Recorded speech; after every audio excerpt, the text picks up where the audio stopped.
असदुद्दीन ओवैसी साहब के पास बिहार से कई लोग गए थे कि आप पार्टी को लेकर बिहार आइए, तो उन्होंने कहा कि नहीं, अख्तर ईमान अगर मेरी पार्टी में आ जाएंगे तो मैं बिहार लाऊंगा पार्टी, वो नहीं तो मैं दूसरे पर एतमाद नहीं करता। मुजाहिद साहब से पिछले दिनों में मुलाकात हुई थी, मैंने कहा कि मुजाहिद साहब आप में और हमें फ़र्क है, मैं दिल से सियासत करता हूँ और आप दिमाग से सियासत करते हो।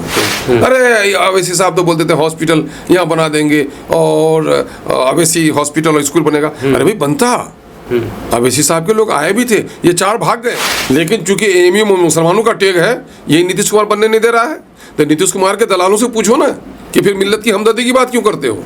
मामला यह है कि नीतीश के दलालों के ऊपर कोई जबान नहीं है। था कि आपकी जो एमएम पार्टी है उसमें महिलाओं को ज़्यादा आगे बढ़ने का स्कोप नहीं दिया जाता, तो इसके बारे में आप कुछ कहना चाहेंगे कि ये कितना सच है? दलित मोहल्ले में 1-2 बेटी भागती है, मुसलमानों के बस्तियों में 10-10 बेटियां भाग रही है। इसकी वजह क्या है? इसकी वजह है शादी ब्याह में फजूल खर्ची और शादी का इंतज़ाम करने में माँ बाप को देर लगती है। मुसलमानों के 43 लोग होने चाहिए थे असेंबली में, 18% मुसलमान है। 8% यादवों के लिए 58 टिकट देते हैं आप, और 18% मुसलमानों को 17 टिकट देते हैं आप। ये आप इंसाफ कर रहे हैं? तो हमारे बारे में तो कोई बोलते भी नहीं हो, और हम बोलते हैं तो मुझको बीजेपी के साथ शुमार करते हो। ये तो बड़ा अलमिया है यार, कि वक्त में जो बोलते हैं कि एक ही वोट तो आपने दिया, बाकी तो दूसरे ने दिए। अरे हम नहीं रहते तो तुम इतना वोट देने के लिए तैयार भी नहीं रहते। ये हमारी वजह से हमने जो आवाज़ पहुंचा दी है लोगों तक, अब मजबूरी हो गई है इन मामलों पर साथ देना। सर आपका बेटा भी है, तो क्या अपने बेटा को राजनीति में मिलाना चाहेंगे? किस फील्ड में देखना चाहते हैं सर? मैं खून के रिश्तों की बुनियाद पर मैं सियासत को नहीं तोलता कि मेरा बेटा ही कल आ जाए। जो साले हो वो अच्छा है, आ जाए। जान रहे हो कि 5 में से किसी एक को टिकट मिलना है, बाकी को नहीं मिलना है। अगर बाकी को टिकट नहीं मिलना है तो उस एक का साथ देने के लिए तैयार हो तो पार्टी में काम करो, वरना जाके अपने अम्मा जान के घर में बैठ के। मैं गुज़श्ता 17 सालों से बारात नहीं गया। बारात इसलिए नहीं गया तो दूल्हा मियाँ के अब्बा जान ने तो कमा के रखा नहीं, और इस्लाम में बारात की कोई हैसियत नहीं है कि बेटियां बारात जाने लगी हैं। ये तो बेशर्मी की और इंतहा हो गई है। ये जब गए तो दिल में सोच आपकी क्या बात भाई, मैं तो कह रहा हूँ कि जिस तरह किसी के जवान बेटे की मौत हो जाए, करीब करीब मेरे लिए तो वही था। रोना आता था ना, हंसना आता था। मेरी कैफियत बड़ी अजब सी। इनसे पूछिए ना, ये कहते थे कि अख्तर साहब के साथ रह करके माये में रह के काम नहीं करा सकते हैं। अल्लाह का शुक्र है, अभी मैंने अमूर पैसा में 800 करोड़ का काम करवाया। आपको पता नहीं है कि जब तलाक बिल का मसला आया, मौलाना असरारुल्लाह कासमी साहब बोलना चाहते थे, पार्टी ने बोलने की इजाजत नहीं थी उनको, लेकिन 45 साल हो गए मेरे गांव का मुकदमा थाना नहीं गया, और आज भी गांव में बैठ करके पंचायती हल करते हैं। एक साहब रसूल ने अपने बेटे से कहा, बेटा मुझे कब्र पर सुला देने के बाद मेरे कब्र पे देर तक ठहरना कि इतने में ऊँट का गोश्त तैयार हो जाए। लेकिन मैं देखता हूँ अच्छे अच्छे घरों में, दीनी घरों में, कि 3 मुट्ठी मिट्टी देकर सबसे पहले भागने वाला बेटा होता है। ये दरअसल सकीउल कल्बी है। बिहार शरीफ को जलाया गया, मदरसा अजीजिया को जलाया गया, आप देखेंगे कोई आवाज़ उठाने वाला नहीं था। अभी गुज़श्ता जुमा को आया हूँ राजा पाकर से, शाह बिरादरी के गरीब लोग 30-40 घराना था, और वहाँ पर ऐसा हुआ कि पुलिस वालों ने पूरे गांव को बेदर्दी से पीटा। स्वागत है आपका दोस्तों केडीवी लाइव के इस केडीवी पॉडकास्ट के एक और एपिसोड में। आज हमारे साथ खास मेहमान है AIMIM बिहार प्रदेश अध्यक्ष अमर विधायक जनाब अख्तर ईमान साहब। सर आपका बहुत बहुत स्वागत है हमारे इस पॉडकास्ट में। शुक्रिया शुक्रिया। सर इस पॉडकास्ट में हम लोग चाहेंगे कि थोड़ी शुरुआती जीवन से लेकर के अभी तक की राजनीतिक सफ़र के बारे में बात किया जाए और अपने पर्सनल जीवन के बारे में। तो थोड़ा बचपन के बारे में बताइए सर, आप बचपन कैसा गुजरा और शुरुआती शिक्षा आपने कहाँ से प्राप्त की? देखिए, मेरी पैदाइश 7 मार्च 1964 को मौधे में हुई, जो मेरा नानी हाल है। मेरी परवरिश व पर्दाख्ती भी मेरे नाना अलहाज कफीलुद्दीन साहब मरहूम ने की है। मौधे में? हाँ, उनको औलाद न थी, बेटा न था, तो बेटे की तरह मुझे पाला पोसा उन्होंने। मैंने वहीं मकतब में पढ़ा, इब्तदाई चंद साल वहीं के मदरसे में पढ़ा। फिर 1974 में क्लास 6 में एडमिशन हो गया मेरा इंसानी स्कूल में। मैं 1 ही साल वहाँ रह सका। इंसानी स्कूल में 1 साल रहा? जी जी जी। और उसके बाद फिर मैं लौट गया, फिर मिडिल स्कूल को जादहमन में पढ़ा, और रसल हाई स्कूल बहादुरगंज से मैंने मैट्रिक का इम्तिहान पास किया। और फिर मैंने इंटर में एडमिशन लिया मारवाड़ी कॉलेज की शहर में। BA का इम्तिहान भी 1985 में यहीं से पास किया, और MA का इम्तिहान हमने मगध यूनिवर्सिटी के कॉलेज AN कॉलेज पटना से पास किया। और यही मेरा तालीमी सिलसिला है। आपका फिर मूल घर टेना हो गया सर? हाँ, मेरा आबाई वतन टेना है। जी। मेरे वालिद मौलाना अब्दुल असीस सिद्दीकी साहब एक आलिम दीन रहे, अखबार के एडिटर भी रहे, सियासी और समाजी मामलात में भी मुतहर्रिक रहे। सुनने में आया कि आपके मरहूम वालिद को बिहार के मुख्यमंत्री उस वक्त के जगन्नाथ मिश्रा जी के द्वारा सम्मानित भी किया गया था। नहीं, वो बड़े मुतहर्रिक थे, उनके ताल्लुकात कांग्रेस के लीडरों से भी थे और उनका ताल्लुक उनसे कम उनके बड़े भाई ललित नारायण मिश्रा साहब जो रेल मिनिस्टर थे, उनसे मेरे अब्बा के बड़े अच्छे ताल्लुकात थे। वो अब्बा हमारे अखबार निकालते थे किशनगंज से, इंसान हफ्तवार के नाम से। ललित नारायण मिश्रा साहब ने ही मेरे अब्बा को पटने में मकान वगैरह दिलवाया और फिर अब्बा वहीं से इंसान अखबार को पटना से निकालने लगे, तो उनसे उनके बड़े अच्छे ताल्लुकात थे। सर, हमारे समाज में बहुत सारे ऐसे रस्म हैं जिसके खिलाफ आप भी बोलते हैं, जो कि मतलब कि गैर ज़रूरी है। उसमें से एक दहेज को लेकर भी है, तो हम ये जानना चाहेंगे कि जब आपकी शादी हुई थी तो दहेज के बारे में क्या उसमें क्या मसला था? देखिए, मसला ये है कि मैंने, एक तो ये है कि मैं जब BA में था, मुझे इस्लामी अदब को पढ़ने का मौका मिला। मेरे अब्बा हुजूर से मैंने दीन सीखा और SIO नाम की एक तंजीम चलती है इस वक्त भी, student Islamic organisation of India. मैं उसमें कुछ दिनों तक रहा और मुझे वहाँ अखलाकी अदब को पढ़ने का बड़ा मौका मिला। बल्कि सारे इंसान एक हैं, हिंदू मुस्लिम एक ही माँ बाप की औलाद हैं, मज़हब की बुनियाद पर नफ़रत नहीं करनी चाहिए, ये सब तालीमात हमें मिली। और मैंने मुंशी प्रेमचंद का निर्मला पढ़ा और मैं सख्त दिल आदमी हूँ, जल्दी रोता नहीं हूँ और हालात से कभी मायूस नहीं होता हूँ। मुश्किल घड़ी में भी अल्लाह का शुक्र है, सब्र से काम लेता हूँ। लेकिन न जाने क्यों जवानी के आलम में निर्मला कहानी आप लोगों को पढ़नी चाहिए। निर्मला नावल है मुंशी प्रेमचंद की, कि जहेज के खातिर निर्मला की क्या गत होती है, मैं रो पड़ा था। और जहेज से शुरू दिन से नफ़रत रही। मैंने जहेज के ताल्लुक़ से अपने रिश्तेदारों के दरमियान में भी लोगों को लड़ते हुए देखा, रिश्ते टूटते हुए देखा, बेटियों की ज़िंदगी अजेरन देखी, बाप को बेटी की खातिर ज़मीन बेचते हुए देखा, भाई को अपनी ज़िंदगी को गिरवी में रखते हुए देखा और फिर लड़की वालों को इन लालची दामादों के ताने सुनाते हुए देखा। बाप की दौलत के लिए भी लोग इतना नहीं लड़ते हैं जितना जहेज के लिए लड़ता देखा। इन चीज़ों से मुझे शदीद नफ़रत हुई। मेरे वालिद मोहतरम भी इसके शदीद मुखालिफ थे और अपने इंतकाल से मैं समझता हूँ महीना 1.5 महीना कबल वो भट्टाहाट जामे मस्जिद में गुफ्तगू की, तो उनके कुछ लोग थे, तो उस ज़माने में मेरे रिश्ते की बात चल रही थी। तो मेरे अब्बा से लोगों ने कहा भी कि मौलाना आपकी तकरीर तो बहुत सुनी, अब सुना आपके बेटे की शादी होने वाली है, हम देखेंगे कि कितना अपने कौल पर कायम रहते हैं। तो मेरे अब्बा मरहूम ने कहा, मियाँ अल्लाह से दुआ करो कि अल्लाह तबारक तआला मुझे अपने कौल पर कायम रहने की तौफीक अता फरमाए। अब्बा का इंतकाल हुआ और 1991 में मेरी शादी हुई और मेरे ससुराल वाले माली एतबार से हमसे ज़्यादा खुशहाल थे और उस ज़माने में जहेज़ बेहतर तौर पर दे सकते थे, लेकिन मैंने जहेज़ का इनकार किया। और अल्लाह का शुक्र है कि सिंघारी में मास्टर हबीबुर रहमान साहब मरहूम की एक अपनी शख्सियत थी, मिडिल स्कूल के हेडमास्टर थे, बहुत कुछ दे सकते थे, लेकिन अल्लाह का शुक्र है कि हमने एक अंगूठी भी लेना गवारा न किया। गरचे बड़ी तकलीफ हुई रिश्तेदारों को ये बात सहने में, अल्लाह का शुक्र हुआ। तो उधर से दहेज की पेशकश की गई थी? अरे पेशकश इसके कहने की भी कोई बात है, लेकिन हमने इनकार, मेरी शादी की बुनियाद ही इनकार पर थी।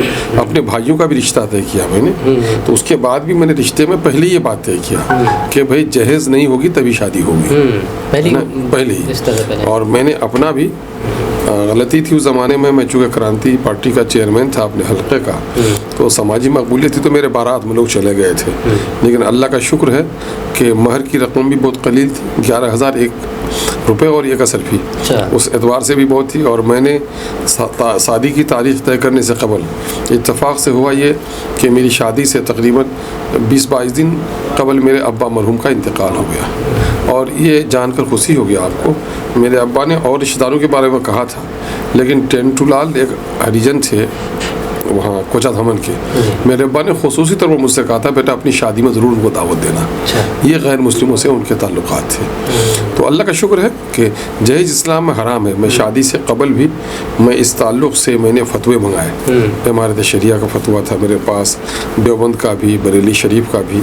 उसमें एक बड़ा अच्छा फतवा दिया मौलाना जुनैद आलम कासमी नदवी, उस वक्त इमारत शरिया के मुफ्ती थे। उन्होंने कुरान के हवाले से फतवा दिया,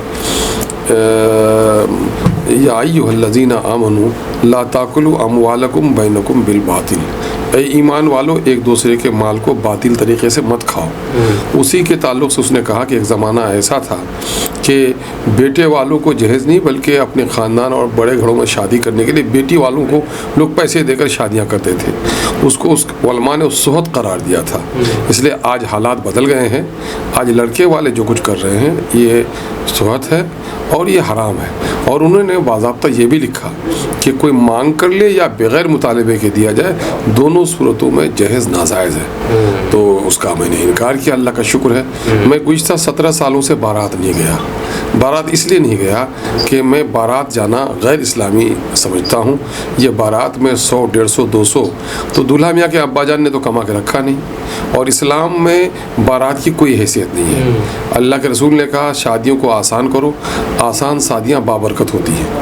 तो लेकिन हमारे यहाँ लोग ज़मीन बेचकर बड़ों की देखा देखी में, है ना, फैशन में कर्ज लेकर लोग इस तरह करते हैं और अपने गाढ़े खून और पसीने की कमाई को इन चीज़ों में खर्च कर देते हैं। और यही वजह है कि माली एतबार से मुसलमान दिवालिया है। उसकी बड़ी वजह एक तो माल बर्बाद होता है, दूसरा आप अगर 150-200 आदमी को बारात लेके जाते हैं, इसका दिन भर बर्बाद हुआ। ये शुरू दिन से ही जाके सैलून में अपना चेहरा बनाना, कपड़े आयरन कराना, निकम्मा, ये निकम्मे कौम की निशानी है। कोई मसरूफ़ कौम के पास इतना वक्त नहीं होता कि इन चीज़ों में इतना गलत वक्त इस्तेमाल करे। यही नहीं बल्कि आप देखेंगे कि मुस्लिम मुआशरे में बिलखुसूस सुरजापुरियों में पर्दे का चलन ख़त्म हो गया है।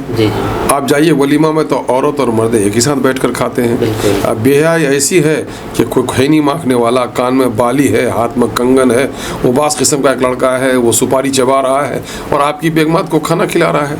ये बात किसी शरीफुन नफ्स इंसान के लिए बेहतर नहीं है। मैं इस चीज़ को भी बुरा समझता हूँ कि लोग इस तरह से बेपर्दगी का मुजाहरा करें। मैं इस चीज़ को भी बेपर्दगी समझता हूँ कि बेटियां बारात जाने लगी हैं। ये तो बेशर्मी की और इंतहा हो गई है। मैं गैरतमंद नौजवानों को कहता हूँ कि तुम्हारी बहन दूसरे के बाजू में बैठ के बारात जा रही है, शर्म नहीं आती तुमको? ये बड़ी बेशर्मी है। मुझे बड़ा अफसोस होता है जब मैं जाता हूँ मैयत में तो देखता हूँ कि औरत के मैयत पे मर्दों की भीड़ है, मर्दों की मैयत पे औरत की भीड़ है।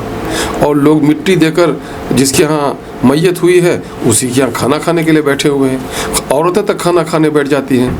और औरतें जो आती हैं मैयत को देखने के लिए पूरा सज कर संवर कर आती हैं, लगता मैयत देखने नहीं जाई हैं, ईद है।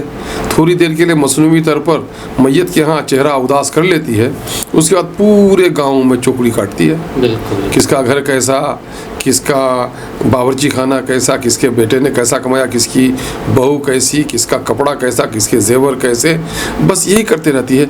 ये दरअसल सकीउल कल्बी है, इसको कहते हैं दिल की सख्ती।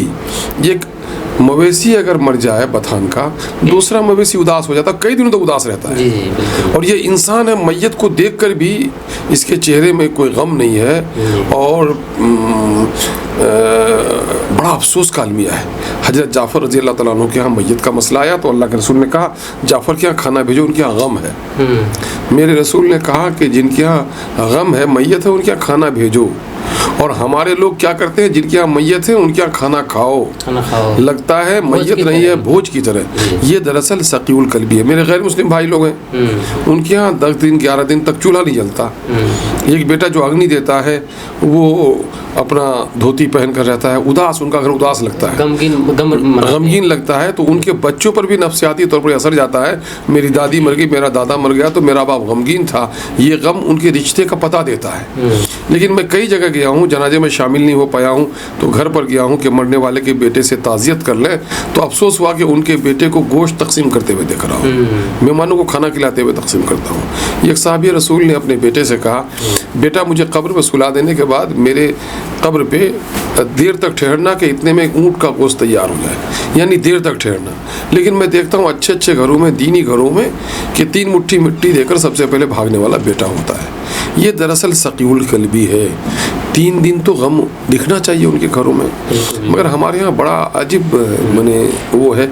मैं इन चीज़ों को समाजी एतबार से, चूँकि आलिमों की महफिल में बैठता हूँ, दीन सीखता हूँ, और मुझे अल्लाह ने बड़ी फजीलत बख्शी कि मैं प्राइमरी से लेकर MA तक अपने बाप के पास पढ़ा, तो उनकी तरबियत की वजह से जो चीज़ें दीन की समझ सका हूँ, यही बात बोलता भी हूँ। इन बातों के बोलने से बहुत लोग राज़ी भी होते हैं, कहते हैं नहीं सही बोल रहा है। कुछ लोगों को, खासकर कुछ दीनी हल्के के लोगों को लगता है कि मैं बिला वजह मौलवियाना वो गुफ्तगू करता हूँ, तो बहरहाल वो है। लेकिन मैं समझता हूँ कि अल्लाह के रसूल ने एक हिदायत की है, बल्लगू अन्नी वलो आया, एक ही बात क्यों न हो दूसरों तक पहुँचाओ। यही वो जज्बा रहता है जो इस तरह की बातें करता हूँ। वरना असल मैदान तो मेरा सियासत है, मैं सियासी मामलात में काम करता हूँ। लेकिन सियासत में आने का हरगिज़ ये मतलब नहीं है कि ये एक आदमी हिंदू है तो अपने धार्मिक आस्था को छोड़ दे, एक मुसलमान है तो अपने मजहबी अकीदे को छोड़ दे। मेरे सामने में 2 मिसाल है कि आदमी मजहबी होते हुए भी कितना सेकुलर हो सकता है। उसके लिए गांधी जी को मैं समझता हूँ, गांधी उपवास रखते थे, पूजा करते थे, है ना, मरते वक्त भी हे राम बोल के गए। और मौलाना अबुल कलाम आज़ाद अलैहिर्रहमा मुफस्सिर कुरान थे, और दोनों मजहबी तौर पर बड़े मजबूत थे और बेइंतहा सेकुलर थे। तो ये चीज़ें हमारे दरमियान में होनी चाहिए। एक आदमी मजहबी अखलाकियात का जब तक पाबंद होगा, वो समाज के लिए अच्छा फ़र्द बनेगा। तो अच्छा फ़र्द बनने के लिए हमें उसूल, ज़ाब्ते और अखलाकियात का हमको इल्म होना चाहिए। सर, एक सवाल ये है कि रिश्ते के बारे में जब बात कही है, तो आजकल देखा जाता है कि एक इंसान अपने जीवन में जितने भी कमाई करते हैं, कमाई करके जमा करते हैं, वो 3 दिन में रिश्ते में खर्च कर देता है, शादी में खर्च कर देता है, चाहे अपनी शादी हो या फिर परिवार में किसी की। तो ये कहाँ तक सही है सर आपकी नज़र में? क्योंकि ज़रूरत से ज़्यादा खर्च करते हैं, अपने हैसियत से ज़्यादा लोग खर्च कर देते हैं। देखिए, प्यारे आका सल्लल्लाहु अलैहि वसल्लम ने कही कि फजूल खर्ची करना, वो मैंने शरीयत इस्लामिया ने फजूल खर्ची को उससे मना फरमाया है, बल्कि फजूल खर्च करने वाले को शैतान का भाई करार दिया है। तो एक तो ये है कि आप देखेंगे कि सुरजापुरी समाज में, और वो रोग अभी सरशाबादी समाज को भी लग गया है, कुलिया समाज इससे भी बेनियाज नहीं है, तो आप देखेंगे कि हमारे लोगों के कर्ज की बड़ी वजह फजूल खर्ची है। और कर्ज की बड़ी वजह और इंसान के बीमारी की वजह खान पान के तौर तरीक़े का सही नहीं होना है। हमारे यहाँ बासी खा लेना, गलत तेल का इस्तेमाल कर लेना, मसाले का इस्तेमाल नहीं होना, शादी ब्याह के मौके से जो दावतों का एहतमाम होता है उसमें कहीं से भी हाइजीन का ख्याल नहीं रखा जाता। एक आदमी खैनी मांगता है, वही अपना वो करता है। तो इससे लोगों को अभी जो देखेंगे लोग, हम लोग के पास लोग बीमार लोग अक्सर आते हैं इलाज के लिए। मेरे यहाँ तो हर महीने में बीमारों की एक वो रहती है पटना फ्लेट में, तो मैक्सिमम आप देखेंगे कि गैस्ट्रो की बीमारियाँ, लीवर की बीमारियाँ, पेट की खराबी या स्टोन हुआ या कैंसर हुआ, वो मैक्सिमम हमारे यहाँ है। और अभी ये IG मैंने एशियन इंस्टीट्यूट ऑफ गैस्ट्रो में जाते हैं लोग, वहाँ हैदराबाद, तो वहाँ पर भी आप देखेंगे कि बंगाल और बिहार का लेकर अबाउट 60% पेशेंट इधर के होते हैं हैदराबाद में भी। तो उसकी बड़ी वजह है इस तरह के खान पान का, फजूल खर्ची का। और देख लो, एक बात मैं बताता हूँ, आप लोग नौजवान हो, कि प्यारे आका सल्लल्लाहु अलैहि वसल्लम जनाजे की नमाज़ पढ़ने जा रहे थे। एक मैयत थी, आपने पूछा ये किन की मैयत है? क्या? कहा फलां की मैयत है। कहा कि इसके ज़िम्मे कोई कर्ज भी है क्या? कहा कि हाँ कर्ज है। तो आप सल्लल्लाहु अलैहि वसल्लम ने कहा अपने भाई की नमाज़ पढ़ लो, यानी साहबा को का नमाज़ पढ़ लो। एक साहब रसूल उठे, उसने कहा या रसूलुल्लाह, मैं इसके कर्ज का ज़ामिन हूँ। तब अल्लाह के रसूल ने उसकी नमाज जनाजा पढ़ाई। यानी अल्लाह के रसूल ये चाहते कि मेरी उम्मत का कोई फ़र्द कर्ज में डूबा हुआ नहीं रहे। और हम लोग जो यहाँ कर्ज में आते हैं, बेटे की तालीम में 5% लोग कर्ज में है ना, या 25% लोग जो हैं वो कर्ज में, वो बीमारी की वजह से, और 70% लोग कर्ज में हैं, वो शादी ब्याह की फजूल खर्ची की वजह से। आप सर्वे कर लो लारा चौक में बैठकर, दिन भर जितनी गाड़ियां आती हैं उसमें 5-10% लोग आएंगे कोर्ट कचहरी के लिए, है ना। उसमें से 15-20% लोग आते होंगे जो सर्विसेज वगैरह है उनका है। लेकिन इसमें 50% लोग ऐसे हैं जो साड़ी खरीदने, साड़ी बदलने, सन भाई का बारात जाने, सलमान के बारात जाने, है ना, अपनी शादी के लवाजमात, बहन की शादी के लवाजमात, इसी में हमारा मसरूफ़ रहता है। हमारा ये इलाका इतना गरीब है, दिल्ली पंजाब में जाकर कमाता है, पढ़े लिखे लोगों की तादाद कम है, सरकारी नौकरी में तादाद कम है, पर कैपिटा इनकम कम है, माली एतबार से हम कमज़ोर हैं, इस इलाके की जो फ़िज़ा है वो सेहत बख्श नहीं है, पानी में ख़राबी है। हमें तो इस वक्त फिर हमको बांग्लादेशी बनाया जाता है, हम पर तरह तरह के वो किए जाते हैं मुसलमानों को इस मुल्क के दरमियान में, है ना। हत्ता के किशनगंज में जो लोग मुसलमानों के कारोबार से पलते बढ़ते हैं, हमारे बहुत सारे कारोबारी भाई, वो भी चाहते हैं कि मुसलमानों पर मुसीबत आए। तो ये तो बड़ा अजीब सा अलमिया है। तो ऐसे वक्त में हम चाहते हैं, ये असर हमारे दलित भाइयों का भी है। इस इलाके में अगर मुसलमानों की हालत ख़राब है तो हिंदू दलितों की भी हालत अच्छी नहीं है, उनके यहाँ भी तालीम का चलन नहीं है। तो मैं ये कह रहा हूँ कि मुसलमानों के यहाँ देखेंगे जलसों का एहतमाम होता है, मौलूद की महफिलें होती हैं, तबलीगी जमात के चर्चे होते हैं, अखलाकियात की जितनी तालीम मुसलमानों के यहाँ होती है मेरे दलित भाइयों के यहाँ नहीं होती है। लेकिन आप देखेंगे कि दलितों के यहाँ से बेटियों की भागने की वो जो है, दलित मोहल्ले में 1-2 बेटी भागती है, मुसलमानों के बस्तियों में 10-10 बेटियां भाग रही हैं। इसकी वजह क्या है? इसकी वजह है शादी ब्याह में फजूल खर्ची और शादी का इंतज़ाम करने में माँ बाप को देर लगती है, शादी को उम्र ढल जाती है। और फिर एक वो दूसरी वजह है महरम और गैर महरम की तमीज़, किन से बोलना है किन से नहीं बोलना है, शादी ब्याह में छूट दे देना औलाद को। उसकी वजह से मुस्लिम समाज में बड़ी तबाही आई है। अभी शादी भी काफ़ी कठिन बना दिया गया सर, बहुत मुश्किल बना दिया है, लोगों ने बहुत मुश्किल बना दिया है। अब देखो एक बात और मैं जलसों में कहता हूँ कि भाई शादी ब्याह करते हो तो तुम्हारी जितनी औकात है उतनी ही करो। बिल्कुल। तुम 1200 आदमी को रुक्का में दावत दे देते हो, कर्ज में चले जाते हो और उसके बाद सब लोगों से चुमाना नजराना ले लेते हो, और उसके बाद शादी के बाद बस इसके भोज में उसकी शादी में यहाँ मुसलमानों का मरगूब मशगला क्या है, बल्कि लोग फ़ख्र करते हैं कि साहब हमको तो 12 आदमी की दावत है, 15 आदमी की दावत है। अरे कमबख्त, ये कोई फ़ख्र की बात है? अब एक जगह शादी करा लो, 1200 रुक्का बुला लिया और उसमें से अब इसके यहाँ भोज खाने जाओ, उसकी शादी, अपना काम छोड़कर वही काम करो। हमारे मारवाड़ी भाई लोग यहाँ पर हैं, मैं अक्सर तमसील देता हूँ। एक मारवाड़ी भाई का बच्चा दुकान में सवेरे 9 बजे जाता है, रात के 9-10 बजे तक काम करता है, 12 घंटा काम करता है, घर में भी आकर के खाता वही या फिर कहीं से माल मंगाना हो, मसरूफ़ रहता है। वो 12-13 घंटा वक्त मसरूफ़ लगाता है अपना, तो महीने में 360 घंटा वो काम करता है। और देहात में बसने वाले हमारे अच्छे खासे घराने के लोग, मैं नहीं समझता हूँ कि 60 घंटा भी काम करते होंगे। तो वक्त का इस्तेमाल जो सही तौर पर नहीं करेगा वो कौम कभी उभर कर सामने में नहीं आ सकती है। मैं अभी कह रहा था चुमाना के सिलसिले में, कोई दीनदार आदमी भी हो, हमारा आदमी यहाँ 99% आदमी कर्ज में मरता है, साज़ो नादिर 1-2% होगा। वो ये है कि कोई कर्ज, उसका बैंक का कर्जा नहीं हो, किसी का उधार नहीं लिया हो, लेकिन चुमाने की कॉपी जो है ये शैतान की अतरी है। इसी की उम्मीद पर लोग भोज अपना फैला देता है ना। अगर बड़े सखी हैं आप तो चुमाना मत दीजिए ना, नजराना मत दीजिए। कुछ लोगों ने किया भी जी, है ना, नजराना ले रहे हैं, बड़े मुबारक हैं वो। आप उनके यहाँ गए, खा लिया, आपको फुर्सत हुई, अरे मैं पैसा दे के खाऊंगा, मैं अपना वक्त लगा के तुम्हारे यहाँ जा रहा हूँ, यही काफ़ी है, मेरे वक्त की कीमत नहीं है, मेरे यहाँ शादी होगी तुम आ जाना। ये पैसा देकर खाना, आप बहुत सारे जानते हैं, मामू है, खालू है, गरीब हैं, जिसको आपने दावत दे दी, आप अमीर हो गए हैं, तो और लोग आके 1000-2000 देंगे, लड़का सजाने के वक्त 1000-2000 देंगे। बेचारा मामू वो तो अपने बाल बच्चों का कपड़ा ही कर्ज लेके बनाया है। बहुत से लोग दावत इसलिए करते हैं कि चुमाना है, बहुत से लोग नहीं, 90% लोगों को दावत इसलिए देते हैं कि वो चुमाना के लिए देते हैं। चुमाना की कॉपी की शादी के 3 दिन बाद इस तरह तिलावत करते हैं कि रमज़ान में कुरान की भी तिलावत नहीं करते इस तरह से।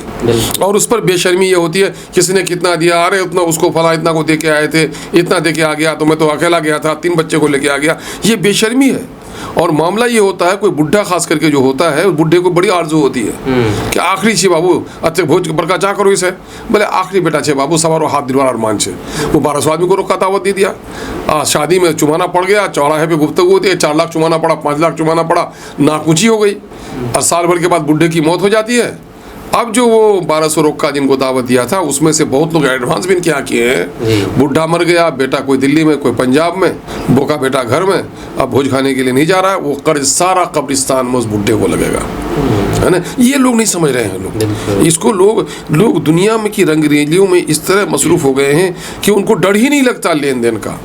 यहाँ पर घर बड़ा बना लिया, तारीफ होगी, बेईमानी करके बनाए, शैतानी करके बनाए, लूट के बनाए, कोई नहीं। और समाज को एक बड़ी बीमारी ये लग गई है कि ठगने वालों को, दलाली करने वालों को, लूटने वालों को टोकने की आदत ख़त्म हुई है लोगों को। सर एक चीज़ और आपसे पूछना चाहेंगे, आप अपने परिवार में एक बहुत बड़े मिसाल पेश किए हैं, खैर अपनी शादी हो या फिर भाइयों की शादी हो, यहाँ तक कि आप अपने बेटे की भी शादी की तो बिल्कुल सिंपल तरीके से की जाए। सुनने में है। हाँ, तो अल्लाह का शुक्र है, मैं आलिमों से जो कुछ सुना हूँ, जी। हमारे बुजुर्गों से जो कुछ हम लोग किताबों में पढ़े हैं, नबी मुकर्रम सल्लल्लाहु अलैहि वसल्लम की 11 सुन्नत लोग आए रही। हुए थे शायद, क्या? हाँ, 14-15 लोग आए थे, दोपहर का खाना भी नहीं खाया। उसमें हमारे रिश्तेदारों का भी बड़ा रोल रहा कि उन लोगों ने आसानी से मान लिया। तो नियत करने से अल्लाह की मदद आती जी। है, अल्लाह की मदद आती है। और मैं समझता हूँ कि उस तरह एक बेटी को नहीं, मैंने 10 बेटियों को भी शादी देगा तो बाप को कोई फिक्र नहीं होगी। मुझे लगा ही नहीं कि किस तरह से हुआ। बेटी को अल्लाह ने रहमत बनाकर भेजा है। 2 बेटियों की परवरिश जिसने की, सीने शऊर तक अल्लाह ने ऐसे लोगों को जन्नत की खुशखबरी दी है। लेकिन आज देखते हो, कुतिया अपने बच्चे को नहीं मारती।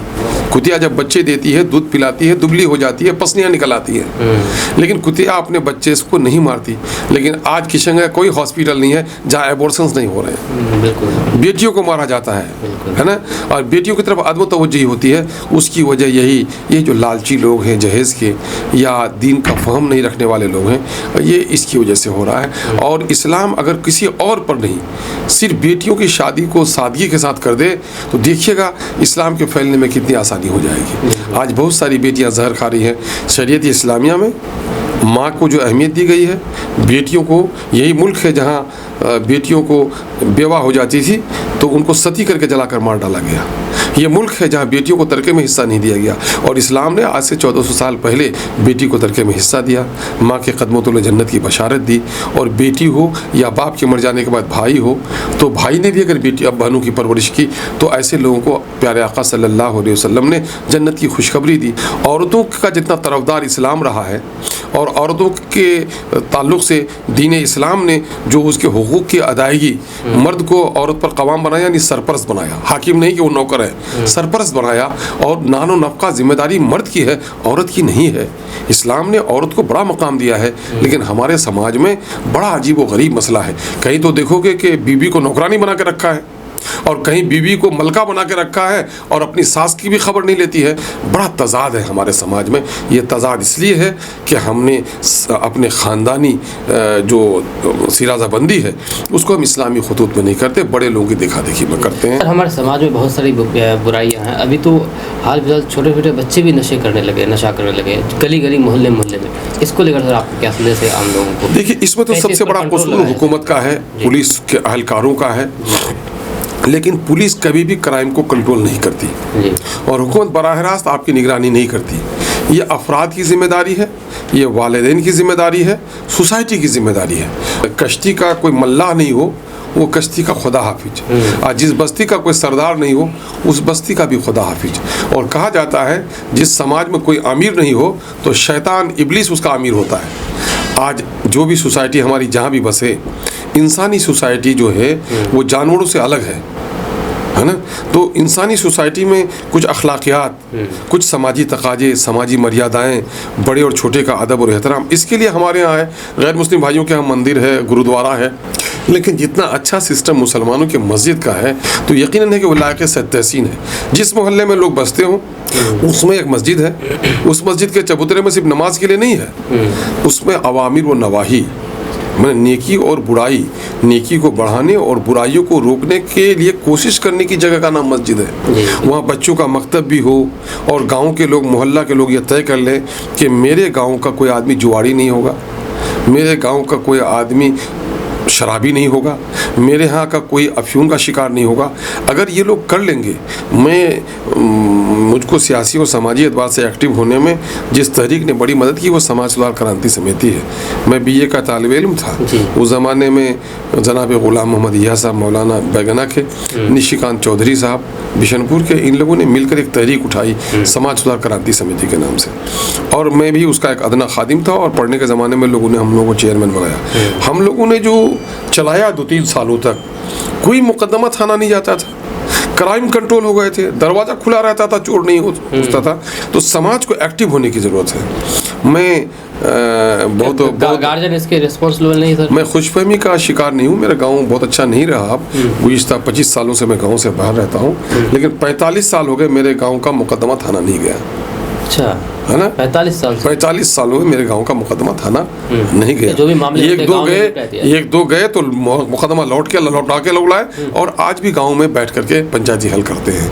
हम तो यही दावत देते हैं लोगों को कि भाई कम से कम गाँव में कैसे इस तरह से लागू हो? गाँव के लोगों ने तय कर लिया जहाँ पंचायती करेंगे तो पंचायती क्या है, समाज में अमन का क़याम उस वक्त तक नहीं होगा जब तक आप इंसाफ नहीं करेंगे। तो पंचायती में अदल का क़याम, इंसाफ कायम करना यह हमारी जिम्मेदारी है ना। तो इंसाफ कायम करेंगे तो अमन कायम हो जाएगा। दो भाई लड़ा है, जिसने ज़्यादती की है उसको थोड़ी सज़ा दे दीजिए, जिससे के साथ ज़्यादती की है उसको दिल को नरम करने की बात कह दीजिए। किसी के ज़मीन पर नाजायज़ किसी ने कब्जा किया है उसको हटा दीजिए। कोई बहन को तरका नहीं दे रहा है, तरका देने पर उसको मजबूर कर दीजिए। किसी का लेना पौना है, कोई सता रहा है, इंसाफ करके उसका हक दिला दीजिए। गाँव में अमन अमान रहेगा। और अगर किसी का हक किसी ने ज़ाया किया, किसी पर किसी ने जुल्म किया, अगर इंसाफ नहीं दिलाएंगे तो वो आदमी गलत तरीके से इंतकाम लेगा, और जब इंतकाम लेगा तो गाँव में इंतशार होगा। इसलिए इंसाफ कायम करके ही समाज को पुरअमन बनाया जा सकता है, और जब समाज पुरअमन हो जाएगा तब तरक्की का ख्वाब देखा जा सकता है। सर, एक चीज़ और, रिश्ते के बारे में जो बात की, अभी हमारे समाज में एक बहुत ही गलत रस्म रिवाज है देखा जाए तो, क्योंकि किसी की अगर शादी हो तो लड़की वाले की तरफ से अगुआ भेजा जाता है, जबकि लड़की वालों की तरफ से नहीं भेजा जाता पहले। तो इसकी वजह से बहुत सारी बेटियां अभी भी कुंवारी बैठी हुई। इसके बारे में क्या कहते हैं? नहीं, नए फैशन लोगों ने निकाले हैं, दूल्हा दिखाना, दुल्हन दिखाना, संदेश का बहुत ज़्यादा, तोहफे तहफ़ का बहुत अदलाव बदलाव करना, जेवरात का मुतालबा करना। अब लोग जाते हैं 20-20 तक कपड़ा लेके जाते हैं। अरे कमबख्त आदमी, अल्लाह ने दौलत दी है कि नुमाइश करने आया हो तुम्हारी दुल्हन क्या ये रात भर में 20 तक कपड़ा पहन लेगी? तो क्यों आते हो? अरे सादा सादा आओ यार। माँ बाप आपके कपड़े पहन के भी अगर लड़की रुखसत हो जाती है तो कोई दिक्कत नहीं है। ये दरअसल हुआ ये है कि यहाँ इस्लाम कबूल करने वालों में एक बड़ा तबका है जो गैर मुस्लिमों से इस्लाम कबूल किया, गैर मुस्लिम से इस्लाम कबूल किया। उसकी वजह से बहुत सारे रसूमात बातिला जो हैं वो गैर मुसलमानों के हम लोग के साथ आ गए। जिस तरह से आप देखेंगे दान लफ्ज़ है हिंदी का, और दान जहेज़ है ना। तो जो लोग चूँकि गैर मुस्लिम भाई लोग अपनी बेटी को तरके में हिस्सा नहीं देते थे तो उनके दिल में एक बात आती थी कि ये पक्का का घर बेटे का, ज़मीन बेटे की, बैंक में जो पैसा है बेटे का, बेटी को हम रुखसत कर रहे हैं आज, कैसा लगता है। तो उसने क्या किया कि उसने कन्यादान के नाम पर कुछ गाय, कुछ भैंस, कुछ सामान ये देने का सिलसिला जारी किया। इसलिए जो बारात है दरअसल वो बर यात्रा है। बड़ कहते हैं दूल्हा को और यात्रा उनके साथ करने वाले को। और इस अरबी में जो लफ्ज़ आता है फारसी में बारात है, जिसके माने नजात के हैं। ये जो बरयात्रा जो है ना, जिसको बारात अभी लोगों को कहते हैं, ये दरअसल गैर मुस्लिमों के यहाँ जब लड़का शादी करने जाता था तो लड़की का बाप जो सामान देता, गाय देता, बकरी देता, भैंस देता, कुछ सामान देते, तो उसको लाने के लिए लोग जाते थे। या कभी कभी ऐसा भी होता था कि कोई सुंदर लड़की पसंद आ गई तो उसको शादी करना चाहता तो अपने साथ लोगों को लेके जाता था कि उसको छीन के शादी करके लेके आए। तो दरअसल इस्लाम में बारात का कोई तस्वुर ही नहीं है। किसी आलिम से पूछ लो कि नबी करम सल्लल्लाहु अलैहि वसल्लम के बारात में कौन गए थे?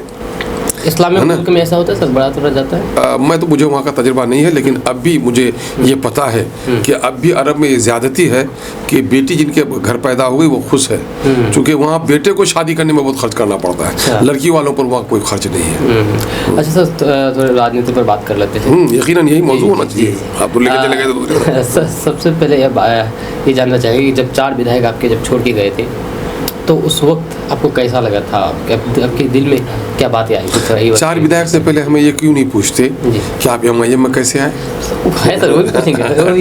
ठीक है, 4 विधायकों का मैं जवाब आपको दे देता हूँ। यकीनन है जब किसी इंसान के को दस्तो बाजू कट जाए क्या एहसास होगा उसको। मैंने बड़ी मेहनत से यहाँ MIM के पैगाम को लोगों तक पहुँचाया, और जिन लोगों को टिकट दिया था उनमें से कई लोग थे जो शायद इलेक्शन नहीं जीत सकते थे, वो लोग MIM के नाम पर जीते। हम लोगों ने मुसलसल कई सालों तक मेहनत की थी, 2015 से लेकर तब 20 में MIM के लिए ज़मीन बनी। लेकिन अफसोस कि इन लोगों को एक शख्स ने कहा कि देखो वो जो दरख्त पे तोता बैठा है उसके तोते की आंख में तीर चला पाओगे? तो उस शख्स के आंख की कमज़ोरी का, तोता और तोते की आंख, मैं तो दरख्त ही नहीं देख पाता हूँ। तो हमारी जो लड़ाई शुरू हुई थी, मेरी लड़ाई थी सीमांचल के हिंदू और मुसलमानों के साथ दिल्ली और पटना ने जो नाइंसाफ़ी की है। मुसलमानों के जो मसाइल दबाए जाते हैं, इस इलाके में जो तामीर और तरक्की दी हुई है, उसके लड़ने के लिए हमने MIM का झंडा उठाया था। वरना राजद में रहकर भी मैं मंत्री बन जाता। तो हम तो लड़ने के लिए आए थे अपने इस इलाके के लिए। पूरे बिहार के दरमियान में इस वक्त मुसलमानों को जो लूटा गया, दुकानें जलाई गई, मकान जलाए गए, बेटियों को जलाकर मारा गया, मदरसा अजीजिया को जलाया गया, ये आवाज़ें दब कर रह जाती थी। मैं तो आया था कि इन आवाज़ों को उठाओ। इस तरह के मामले पहले भी होते थे।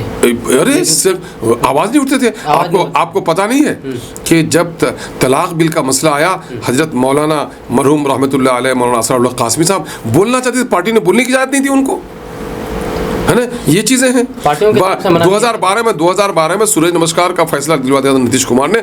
जब मैंने इस बात को लेके लड़ाई लड़ी तो मेरी पार्टी राजद उस वक्त साथ में खड़ी नहीं हुई, बल्कि रामचंद्र पूर्वे साहब हमारे पास आए और कहे, अख्तर जी आपने पार्टी को बड़े असमंजस में फंसा दिया है, न बोलते बनता है न नहीं बोलते हुए बनता है। भाई ये मुल्क सेकुलर है भाई, अपने अपने धर्म का आदर करो, अपने का पालन करो, अपने धर्मों का पालन करो, दूसरे का धर्म का आदर करो।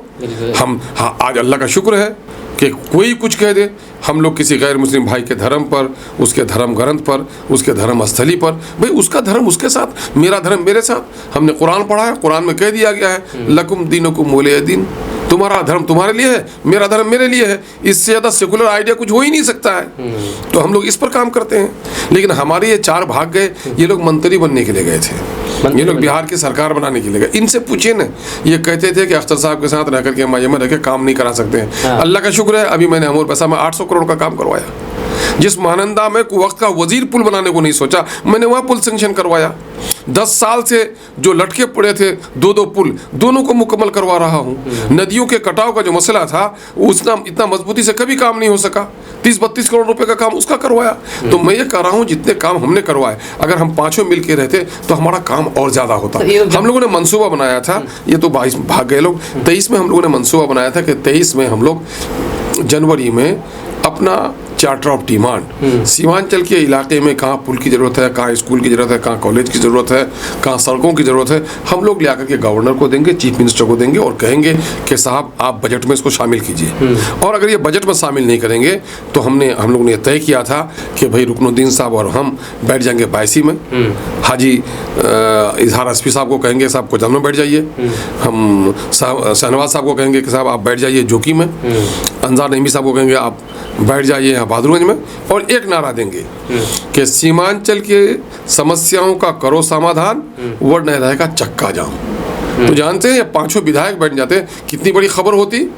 और जो मामला हमारा 2500 साल से तय नहीं पाया था, वो मामला इंशाअल्लाह 24 घंटे में तय होता। तो ये 500 विधायक बैठ करके ये चीजें नहीं, ये मंसूबा बनाया था, उससे तो पहले भाग गया यार ये लोग। जी जी, तो भाग गया तो मैं कहाँ से क्या बिल्कुल डिस्कस हुई थी, डिस्कस हुआ। आपको मैं बता दूं 2022 ही में हम लोगों के 1-2 करोड़ करके सेंक्शन हुआ था, वो मैंने नदी कटाव का मामला। मैंने रुकनुद्दीन साहब को कहा कि रुकनुद्दीन साहब लेटर लिखिए WRD वाटर रिसोर्स डिपार्टमेंट के सचिव को कि हमारी योजना वक्त रहते हुए, अगर समय रहते हुए अगर हमारी योजनाएं सेंक्शन नहीं हो पाई तो हम 25 तारीख से जाकर के धरना देंगे। जानते हैं उस लेटर जाने के बाद 10 करोड़ की योजना सेंक्शन हुई। तो लड़ने से तो हिस्सा मिलता है। तो हमारे इन दोस्तों को रहा नहीं गया, ये लोग बेताब हो गए। लालू के जी के यहाँ जाते थे तो इन लोगों को एकदम लाल कालीन पर बुलाया जाता था। अब तो बहुत बेचारे जा भी नहीं पाते हैं जल्दी, फोटो लेता तो इसी में बेहोश हो जाते थे लोग। ये जब गए तो दिल में उसको आपकी क्या बात भाई, मैं तो कह रहा हूँ कि जिस तरह किसी के जवान बेटे की मौत हो जाए, करीब करीब मेरे लिए तो वही था, रोना आता था ना, हंसना आता था। मेरी कैफियत बड़ी अजब सी थी। मैंने बैरिस्टर असदुद्दीन आवाज़ को कहा तो कहा कि अख्तर साहब मायूस मत होइए, है ना, और आप अपने दिल की बात मीडिया में कहिए। मैं गया उसी वक्त फिर असेंबली में और जाकर थान के कहा कि मेरे 4 छीने हो तुमने, हम 24 छीनेंगे, और तुम लोग गए हो तो आवाम को धोखा दिए हो और ये आवाम कभी माफ़ नहीं करेगी। और अल्लाह का शुक्र है कि कम से कम गैरतमंद आवाम जिन लोगों ने इनको वोट दिया था, आज इन लोगों से पूछ रहे हैं कि तुम जीत के गए थे किसके साथ और भागे तुम कहाँ। अच्छा, इसमें से कुछ लोगों को पता होता है नहीं, बेचारा सब पढ़े उड़े है नहीं। बोला सदर साहब भी तो भागे थे, किशनगंज में भी एक टोपी वाले हाजी साहब एक टोपी पहनते हैं आजकल, वो भी बोले अरे अख्तर साहब भी तो भागे, अख्तर साहब भी तो बिके। तो मैं भाई साहब को कहना चाहता हूँ, भाई साहब थोड़ी देर के लिए आप तो नेता भी नहीं बन सकते, किसी के पीछे ही रहना है आपको। तो जरा आप ये समझ लीजिए, अख्तर भागा कब? जब तक मैं राजद में रहा, राजद से रिजाइन किया तब जदयू में गया, और 15 दिन के अंदर मैं जदयू से मैं रिज़ाइन कर दिया, है ना। मैं अगर उस वक्त जदयू से जब मैं पार्लियामेंट का इलेक्शन लड़ रहा था तो उस वक्त भी मुझे पैसे का ऑफर हो रहा था, बददियानत होता मैं तो लड़ जाता। मौलाना जीत गए थे, मैं हार भी जाता लड़के, तो उस वक्त भी मैं एमएलसी बनाकर मिनिस्टर बनाया जाता। हमने सिर्फ पार्लियामेंट्री उम्मीदवारी को नहीं छोड़ा था, बल्कि मेरे साथ सम्राट चौधरी साहब, जावेद इकबाल अंसारी साहब और एक साहब थे, है ना। तो हम लोग 4 आदमी थे, वो तीनों मिनिस्टर बनाए गए, मैं भी मिनिस्टर बनाया जाता। तो चूँकि अख्तरुल ईमान ने सियासत में कदम खिदमत के लिए रखा है, दौलत कमाने के लिए नहीं, इस वजह से मुझको कोई गम और अफसोस भी नहीं है। और अल्लाह का शुक्र है कि उससे नए रास्ते निकले और मुझे अल्लाह ने एक बड़ा मौका दिया कि आज़ादी के इन 77 सालों के बाद एक मुस्लिम क़यादत का झंडा लेकर अगर असेंबली में दाखिल होने का मौका मिला तो MIM को मिला। सर आपका मतलब कि बेटा भी है, तो क्या अपने बेटा को राजनीति में मतलब कि लाना चाहेंगे या फिर मतलब किस फील्ड में देखना चाहते हैं सर अपने बेटों को? फिलहाल अभी हमारे कोई बच्चे राजनीति में आने का जज्बा नहीं रखते। अब भविष्य में चाहते हैं कि वो राजनीति? अब भविष्य में मैं चाह रहा हूँ कि नेक और साले लोग या फिर बच्चों पर छोड़ मैं चाहता हूँ कि नेक और साले लोग आए। मैं तो ये चाहता हूँ कि अख्तरुल ईमान से अच्छे लोग आए, तो उसके लिए अख्तरुल ईमान उसके पाँव में पानी डालेगा। मैं ख़ानदान का तरफदार नहीं हूँ, मैं ख़ानदान का तरफदार नहीं हूँ। अभी मेरे अजीज़ भाई मियाँ तंजील साहब थोड़ा नाराज़ होकर गए हैं, उनके दोस्तों ने उनको उम्मीदवारी की बात कही। मैंने कहा कि भाई मैदान आप देख लो, मैं खून के रिश्तों की बुनियाद पर मैं सियासत को नहीं तोलता कि मेरा बेटा ही कल आ जाए। जो साले हो वो अच्छा है, आ जाए। मस्जिद हमने बना दी है तो मेरा गहरा बेटा भी इमाम हो जाए, मैं वो आदमी नहीं हूँ। गरीब का बेटा भी बेहतर कुरान पढ़ता है, उसको इमाम बनना चाहिए। इस कौम को किसी के ख़ानदान की ज़रूरत नहीं है, इस कौम को, इस मुल्क को अच्छे लीडरों की ज़रूरत है। अच्छा लीडर मेरे ख़ानदान के अलावा दूसरे का भी आए तो हम उसकी तारीफ़ करते हैं। ये मेरा ख़ानदानी मेरी बपोती नहीं है, ये मेरी बपोती नहीं है। मैं मेरा बेटा, कुछ लोग जो कहते हैं मैं मेरा बेटा, मेरा शौहर, मेरा पोता, मैं उन लोगों में से नहीं हूँ। मैं कह रहा हूँ अहल होंगे, अहलियत की बुनियाद पर आप उसका साथ दीजिए और ख़ानदान की बुनियाद पर साथ, जो लायक होंगे जो लायक है उनका साथ दीजिए। मेरे ख़ानदान से भी कोई लायक होंगे, कल आने वाले होंगे तो आवाम उसे पसंद करेगी, लेकिन मैं सर पर थोपूंगा नहीं। आपको बचपन से ही लीडरशिप का शौक़ था या फिर किसी और चीज़ में था? नहीं, मैं नहीं कहूँगा।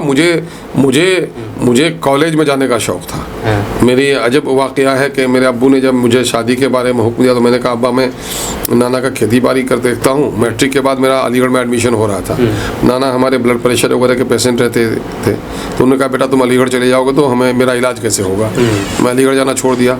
शुरू दिन से ख्वाहिश थी कि हम कॉलेज वगैरह में जाएँ, ये ख्वाहिश थी हमारी। तो मेरे अब्बा ने मुझे कहा कि बेटा तुम शादी कर लो, मैं तुम्हारा घर देख दूँगा, तुम PhD कर लेना और तुम फिर अपना आगे काम करना। बचपन में कुछ सोचे थे सर कि बड़े होकर के हमको ये बनना है वो बनना? हाँ नहीं, ऐसा कुछ नहीं, लेकिन मेरे अब्बा के पास जो रहे तो सियासी लोगों का आना जाना रहा, नाना रहे तो गांव के खुशहाल आदमी रहे, पंचायती का मामला रहा, इसलिए मैं मैट्रिक के बाद से ही गांव में पंचायती करता था।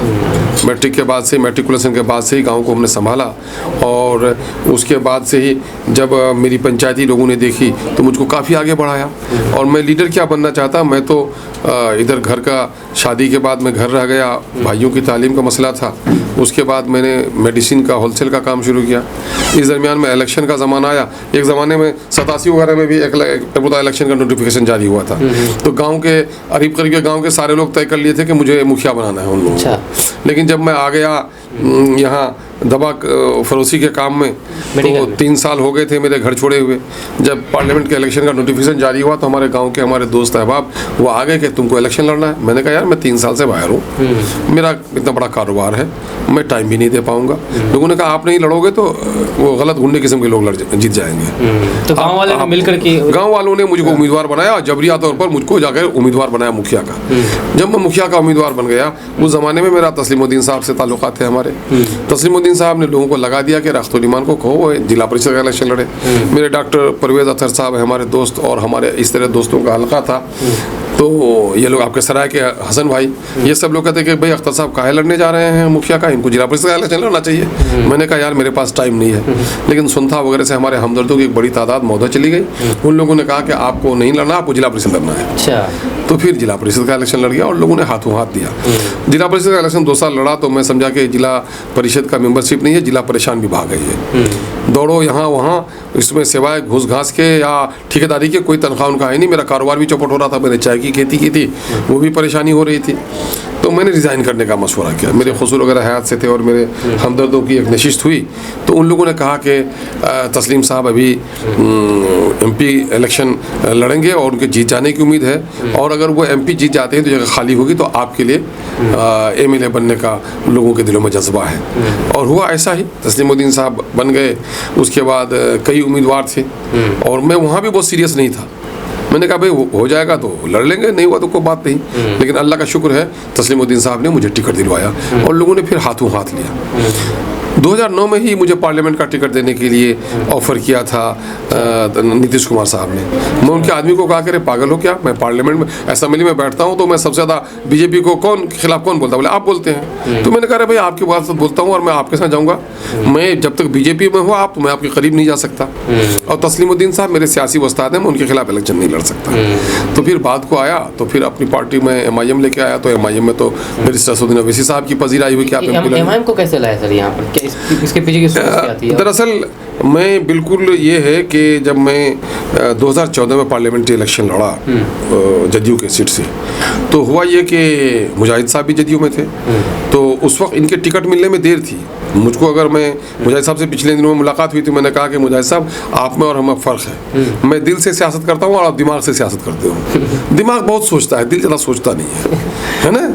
तो बल्कि अल्लामा इकबाल का एक शेर है, आप दोनों की दोस्ती भी पहले अच्छी खासी थी। अक्ल अय्यार है 100 भेस बना लेती है, इश्क बेचारा न मुल्ला न जाहिद न हकीम, है ना।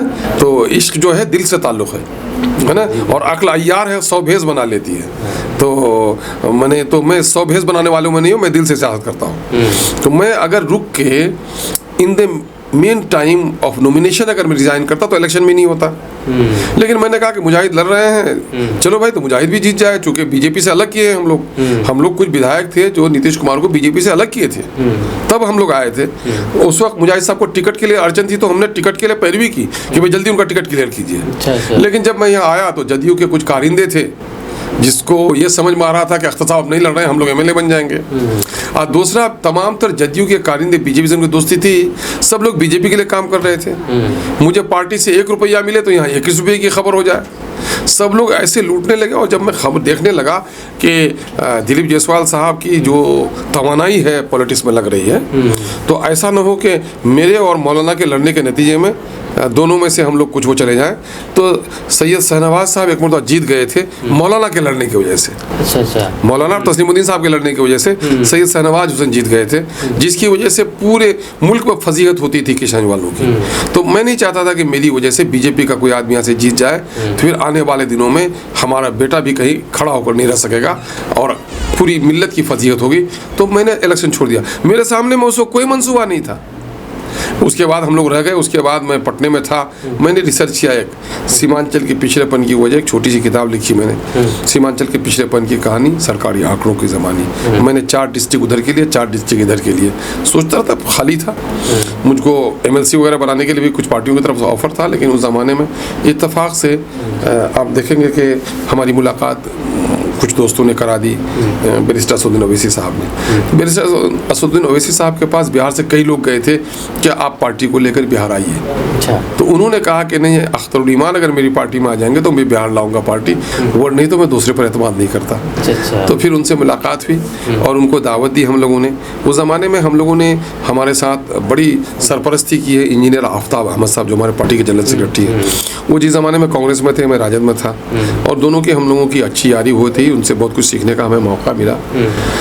तो बल्कि उन्होंने मुझ पर दबाव डाला कि अख्तर साहब आप जदयू में जा रहे हैं तो फ़ौरन राजद में रिज़ाइन कीजिए। मैंने राजद को रिज़ाइन किया और जदयू में गया। तो फिर हम लोग मिल करके समाजी इंसाफ फ्रंट SIF के नाम से एक तंजीम बनाई और उसके कई डिस्ट्रिक्ट में हम लोगों ने, मधेपुरा में हुआ, सहरसा में हुआ, हम लोगों ने अररिया में हुआ, जलसा किया और लोगों को जगाना चाहा कि सीमांचल के साथ जो नाइंसाफ़ी होती है, पर कैपिटा इनकम कम है, स्कूल्स कम है, सैलाब का मामला ये नहीं हो पा रहा है। तो देखा कि रिस्पॉन्स तो लोगों को था, लेकिन बड़ा मुश्किल था काम।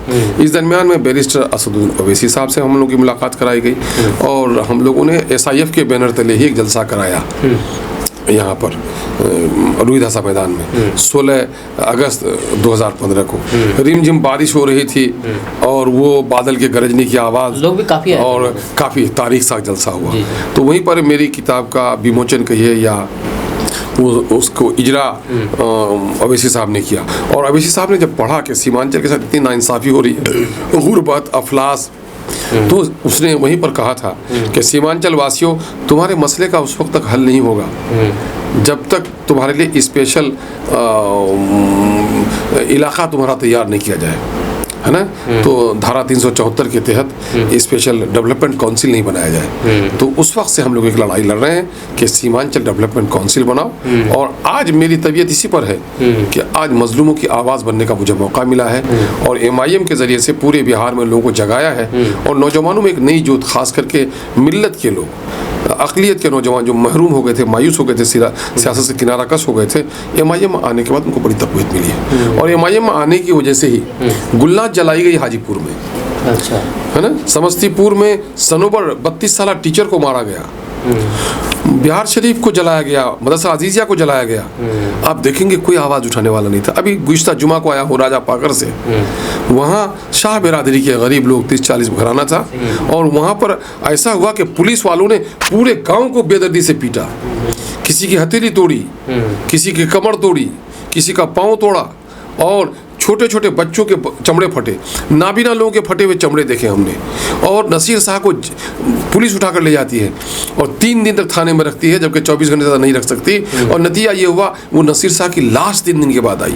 नसीर शाह के बेटे की शादी थी 7वीं तारीख को, वो बेटा जेल में रहा, अब बाप के लाश पर कंधा भी नहीं दे सका। ये सारी वो वाक़यात हैं जो MIM को उठाने का मौका मिला, वरना ये आवाज़ भी नहीं पहुँच पाती थी। तो मैं MIM में रह के बहुत खुश हूँ और आज पूरे मजबूती से झंडे को उठा। लेकिन MIM पर भी आरोप लगता है कि सर MIM की वजह से BJP मजबूत हो रही है और BJP की तरफ जो मतलब गैर मुस्लिम वोट है वो मतलब एक तरफ जा रहे हैं इस तरह। दरअसल वो कुछ लोग हुआ है, नाक़िबत अंदेश लोग हैं कुछ लोग जिनको पता नहीं। मुझको BJP के साथ मिला के क्यों देखते आप? BJP ने बाबरी मस्जिद को तोड़ने के लिए नफरत की यात्रा निकाली, रथ यात्रा निकाली थी ना। आप लोग छोटे छोटे थे उस वक्त, या पैदा भी नहीं होंगे, 87 में। और उस वक्त उन लोगों ने बाबरी मस्जिद को तोड़ा। आप देखेंगे गुजरात में बिल्किस के साथ रेप हुआ उनके बच्चों के सामने में, और बिल्किस के रेपिस्टों के गले पे माला डाला भाजपा के लोगों ने। दाढ़ियाँ नोची जाती हैं। 2002 में गुजरात में गोधरा में कत्ल हुआ और नरेंद्र मोदी जी ने कहा कि मैं यही वाक़या पूरे हिंदुस्तान में दोहराऊंगा, गौरव यात्रा निकालूंगा।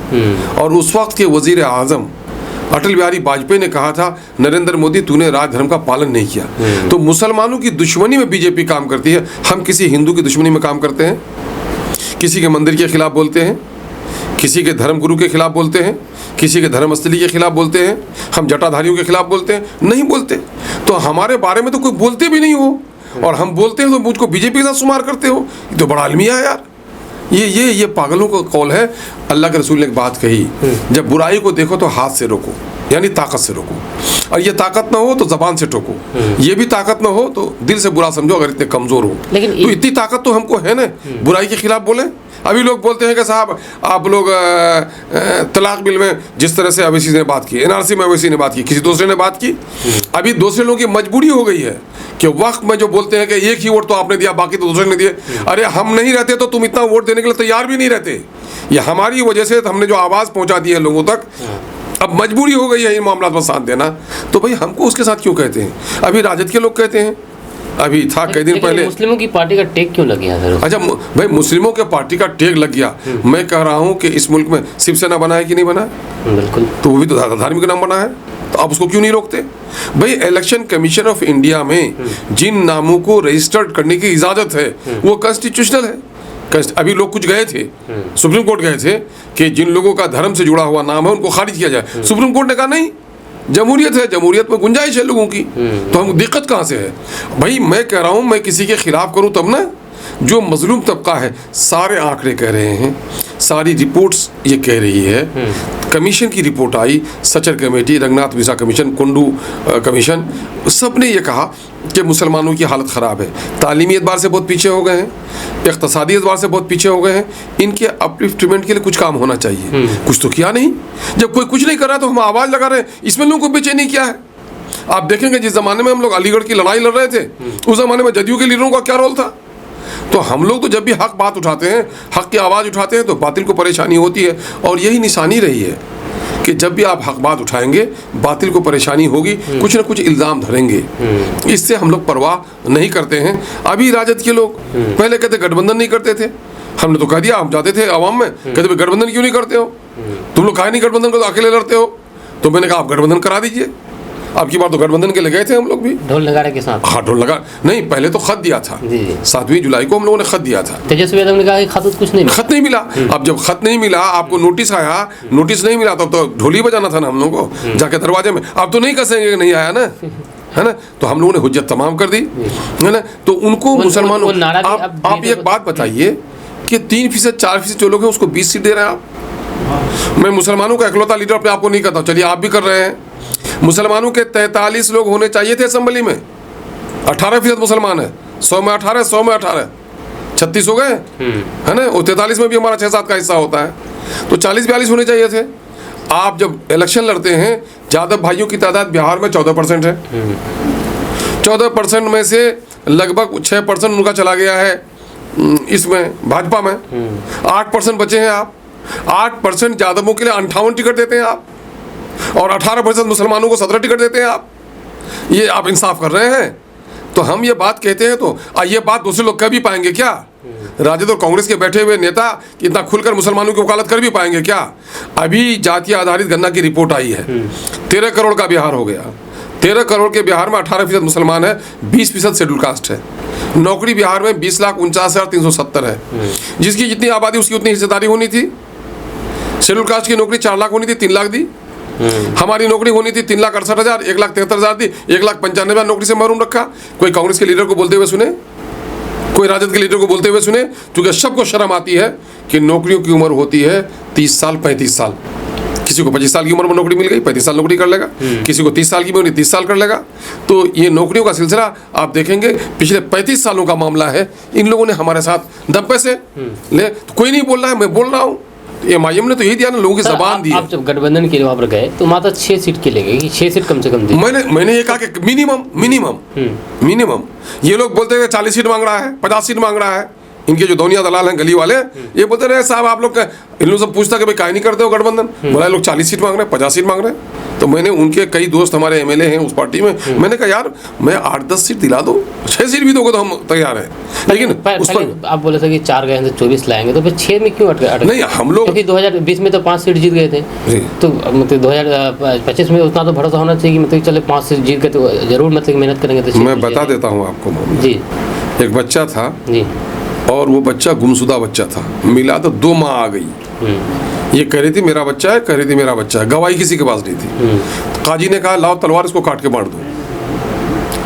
तो सौतेली माँ, जो नकली माँ थी, वो चुप थी। अपनी माँ चीख पड़ी थी, बच्चा उन्हीं के पास दो, मगर मेरे बच्चे को काटो मत, है ना। असली माँ गम बर्दाश्त कर रही थी, बेटे को दे रही थी। मैं बिहार का सेकुलरिज्म का हकीकी दावेदार हूँ। मैंने कहा मैं 24 की दावेदारी छोड़ता हूँ, बिहार में सेकुलर वोटों में बिखराव नहीं हो और कॉमनल फोर्सेस को आने का मौका नहीं मिले, इसलिए मैं कुर्बानी देकर भी सेकुलरिज्म को बचाना चाहता हूँ। ये मेरी फराख दिली थी, ये मेरी उदारता थी ये, और मेरी उदारता को लोग कमजोरी समझ रहे हैं। अरे खंजर जिसने घोंपे तो उससे भी हम हाथ मिलाने को तैयार हैं। क्यों? बिहार के भविष्य के लिए, बिहार में हिंदू और मुसलमानों के दरमियान में जो मोहब्बत की फजा है ये कायम रहे, मैं उसके लिए ये वो किया। तो इसलिए ये मेरी कमजोरी नहीं थी, मैं बैसाखी से चल के नहीं आया हूँ। मैं तो 5 अपने बलबूते पे जीत के गया था, आज अपने बलबूते पे लड़ने का फैसला किया है। यकीनन है कि सेकुलरिज्म की दुहाई देने वालों को नानी याद आएगी। सर इस बार कितने सीटों पर चुनाव लड़ेंगे? नहीं, हमारी तैयारी तो तकरीबन 100 सीटों पर है। 100 सीटों पर 25 अजला में हमारी तंजीम अपनी खड़ी है, लेकिन हम 100 सीटों पर इलेक्शन नहीं लड़ेंगे।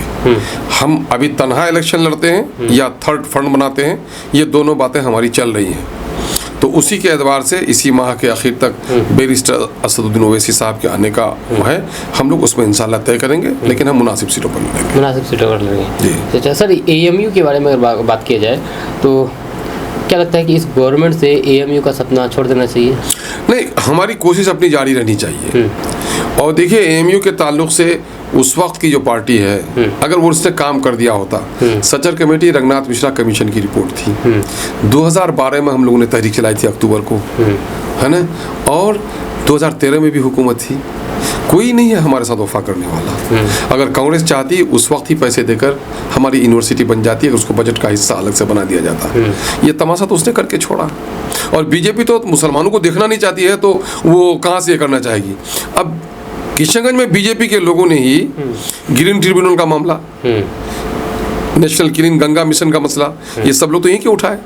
हमारे लोगों को तो गैरत ही नहीं कि अपने दोस्त और दुश्मन को पहचान सकें, है ना। सियासी लोगों को भी नहीं पहचान पा रहे हैं कि कौन हकीकी तौर पर हमारी हमदर्दी कर रहा है और कौन कौम को नुकसान पहुंचा रहा है। दलाली कौन कर रहा है और रहनुमाई कौन कर रहा है, ये पहचानने की ज़रूरत है। दलालों को नेता बनने देंगे, समाज को नुकसान होगा। और आप कहते हैं जो पैसे वाले होंगे वही नेता बनेंगे, पैसे की बुनियाद पर नेता बनाइए, सलाहियत की बुनियाद पर लोगों को आगे बढ़ाने का काम कीजिए। तो हम लोग पिछले दिनों में धोखा खाए हैं पैसा वालों को देखकर। इंशाल्लाह हम लोग सलाहियत की बुनियाद पर लोगों को आगे लाने की कोशिश कर रहे हैं। अच्छा सर, एएमयू जब नहीं हो रहा है तो एएमयू के जैसा कुछ और भी तो दूसरा शिक्षण संस्थान होना चाहिए, उसके लिए नहीं, एएमयू में गुंजाइश है और मैं तो कहूँगा हमारे एमपी साहब को आगे बढ़ना चाहिए। वो तो लेकर पोस्टर खड़े होते हैं। एएमयू में एक गुंजाइश और है, वो गुंजाइश ये है कि एएमयू की जानिब से लोग खड़े हों और प्राइवेट चंदे से भी एएमयू के मकानात की तामीर हो सकती है। और ज़मीन, पूरी ज़मीन नहीं गई है। बिहार की बेईमान सरकार इस पर एपीजे अब्दुल कलाम कृषि कॉलेज बना इसी गंगा बेसिन में, पुलिस लाइन यहाँ बन रहा है। लेकिन चूंकि एएमयू में मुसलमानों का टेग है, ये नीतीश कुमार बनने नहीं दे रहा है। तो नीतीश कुमार के दलालों से पूछो ना कि फिर मिल्लत की हमदर्दी की बात क्यों करते हो। मामला यह है कि नीतीश के दलालों के पर कोई जबान नहीं है ना। मुंह में राम राम, बगल में छुरी रखते हैं लोग, है ना। चित भी मेरी पट भी मेरी, दगाबाजी की सियासत करते हैं लोग।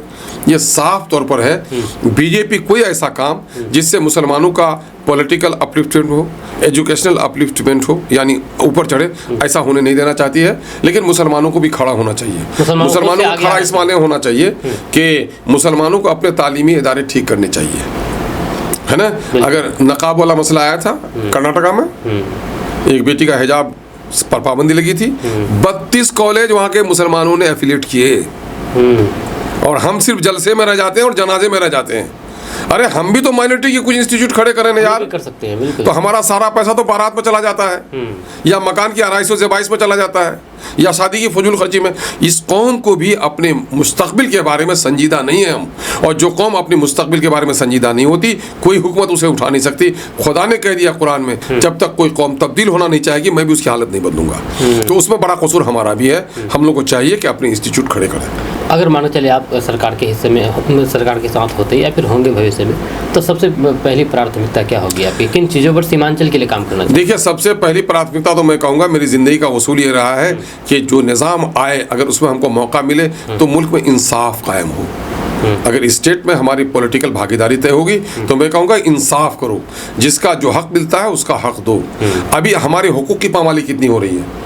1200 करोड़ से मिस्टर नीतीश कुमार ने म्यूजियम बनाया, जबकि ओल्ड म्यूजियम बहुत ही बेहतर है, उसका आर्किटेक्चर भी बहुत शानदार है। इसमें रखने का कोई सामान भी नहीं है, उसको बुतखाना बना हुआ है, कोई टोकने वाला नहीं है। अब पुराने म्यूजियम से नए म्यूजियम तक जाने के लिए टनल बनाए जा रहे हैं जो 400 करोड़ का ठेका हुआ है।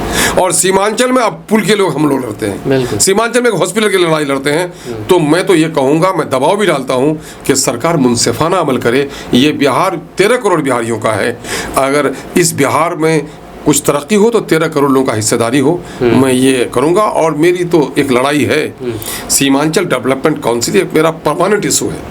हमारे कुछ बेवकूफ़ लोग बोलते हैं, अरे अवैसी साहब तो बोलते थे हॉस्पिटल यहाँ बना देंगे और अवैसी हॉस्पिटल और स्कूल बनेगा। अरे भाई बनता, अवैसी साहब के लोग आए भी थे, ये 4 भाग गए। और सिर्फ अवैसी साहब ये नहीं कि हैदराबाद से पैसा देके बनवा दूंगा। गांधी जी ने, कांग्रेस वालों ने कोई कॉलेज बनाया यहाँ पर, राजद वालों ने बनाया, नीतीश कुमार ने बनाया अपने खर्च से पार्टी के। मैंने एक गरीब पार्टी लड़ रही है, तुमको जगा रही है, उसने कहा था भाई तुम अपने लोगों को जिताओ, जिताओगे तो एक फिजा बनेगी और हम लोग कोशिश करेंगे। लोग भाग गए यार, है ना। उनसे कोई सवाल नहीं करते, हम ही से सवाल करते कि क्यों नहीं कहे। अभी साहब ने कहा था साहब कि अभी साहब ने, मैं शुक्रगुजार हूँ अवैसी साहब का, कल भी उन्होंने रिएक्शन दिया है मोदी जी के इस पर। मोदी जी आए तो आपने हवाई जहाज, अरे 1 करोड़ 30 लाख की आबादी है सीमांचल की, कितने लोग तुम्हारे हवाई जहाज में सफ़र करेंगे? 5%। एक वार्ड में 400 लोग रहते हैं, 400 लोगों में से क्या आदमी सफ़र करेगा? 20 आदमी ज़्यादा सफ़र नहीं करता है हमारा। तो गोया 5%, 10% लोग सफ़र करेंगे। लेकिन यहाँ एम्स का ब्रांच चाहिए था हमको, एम्स का ब्रांच क्यों नहीं हो रहा है? यहाँ रोजगार के लिए फैक्ट्री होनी चाहिए, क्यों नहीं खोल रहे हो? अभी इंडस्ट्रियल जोन आपने डिक्लेयर किया है भागलपुर को और मुजफ्फरपुर को और गया को, तो इंडस्ट्रियल जोन यहाँ मजदूर सबसे ज़्यादा यहाँ पर है, तो यहाँ पर करना चाहिए। ये काम क्यों नहीं कर रहे हो? जलालगढ़ से लेकर किशनगंज तक आने वाला है, जिसमें कुट्टी कोजाधन में भी पड़ता है, कुछ हिस्सा अमोर में भी पड़ता है। वहाँ पर तो कुछ बेचारे नादानों को पता नहीं है कि अवैसी साहब ने कहा था कि कोजामन में रेलवे स्टेशन बनेगा। अरे भाई, जलालगढ़ से तस्लीमुद्दीन साहब के ज़माने में तस्लीमुद्दीन बड़ी कोशिश रही, जलालगढ़ से लेकर किशनगंज तक रेलवे लाइन का बाज़ाब्ता नोटिफिकेशन जारी हुआ है। सरकार हर साल बजट में कुछ पैसा देकर उसको जिंदा रख दी है, अभी तक वो स्कीम जिंदा है, अभी भी वो स्कीम जिंदा है। तो कह रहे थे अवैसी साहब ने कहा कि उसमें पैसा क्यों नहीं दे रहे हो? तो हम लोग तो बुनियादी बातों पर उठाते हैं, हम लोग बुनियादी मसला। अभी एक मामला आ गया फ्लड का, मानंदा बेसिन का मामला हल ही नहीं हुआ। अब ये मुंगरी लाल का सपना दिखा रहा है कोसी मेची लिंक, कोसी नदी से लिंक करेगा मेची को, यानी ओवरफ्लो का पानी में हम लोग बह जाएंगे और रबी के फसल में कोई पानी का सप्लाई भी नहीं होगा। ये हुकूमत के लोग हैं, सीमांचल के साथ मुनसिफाना काम नहीं कर रहे हैं। सर, एमआईएम को आप कहाँ देखते हैं भविष्य में, सीमांचल में, बिहार में?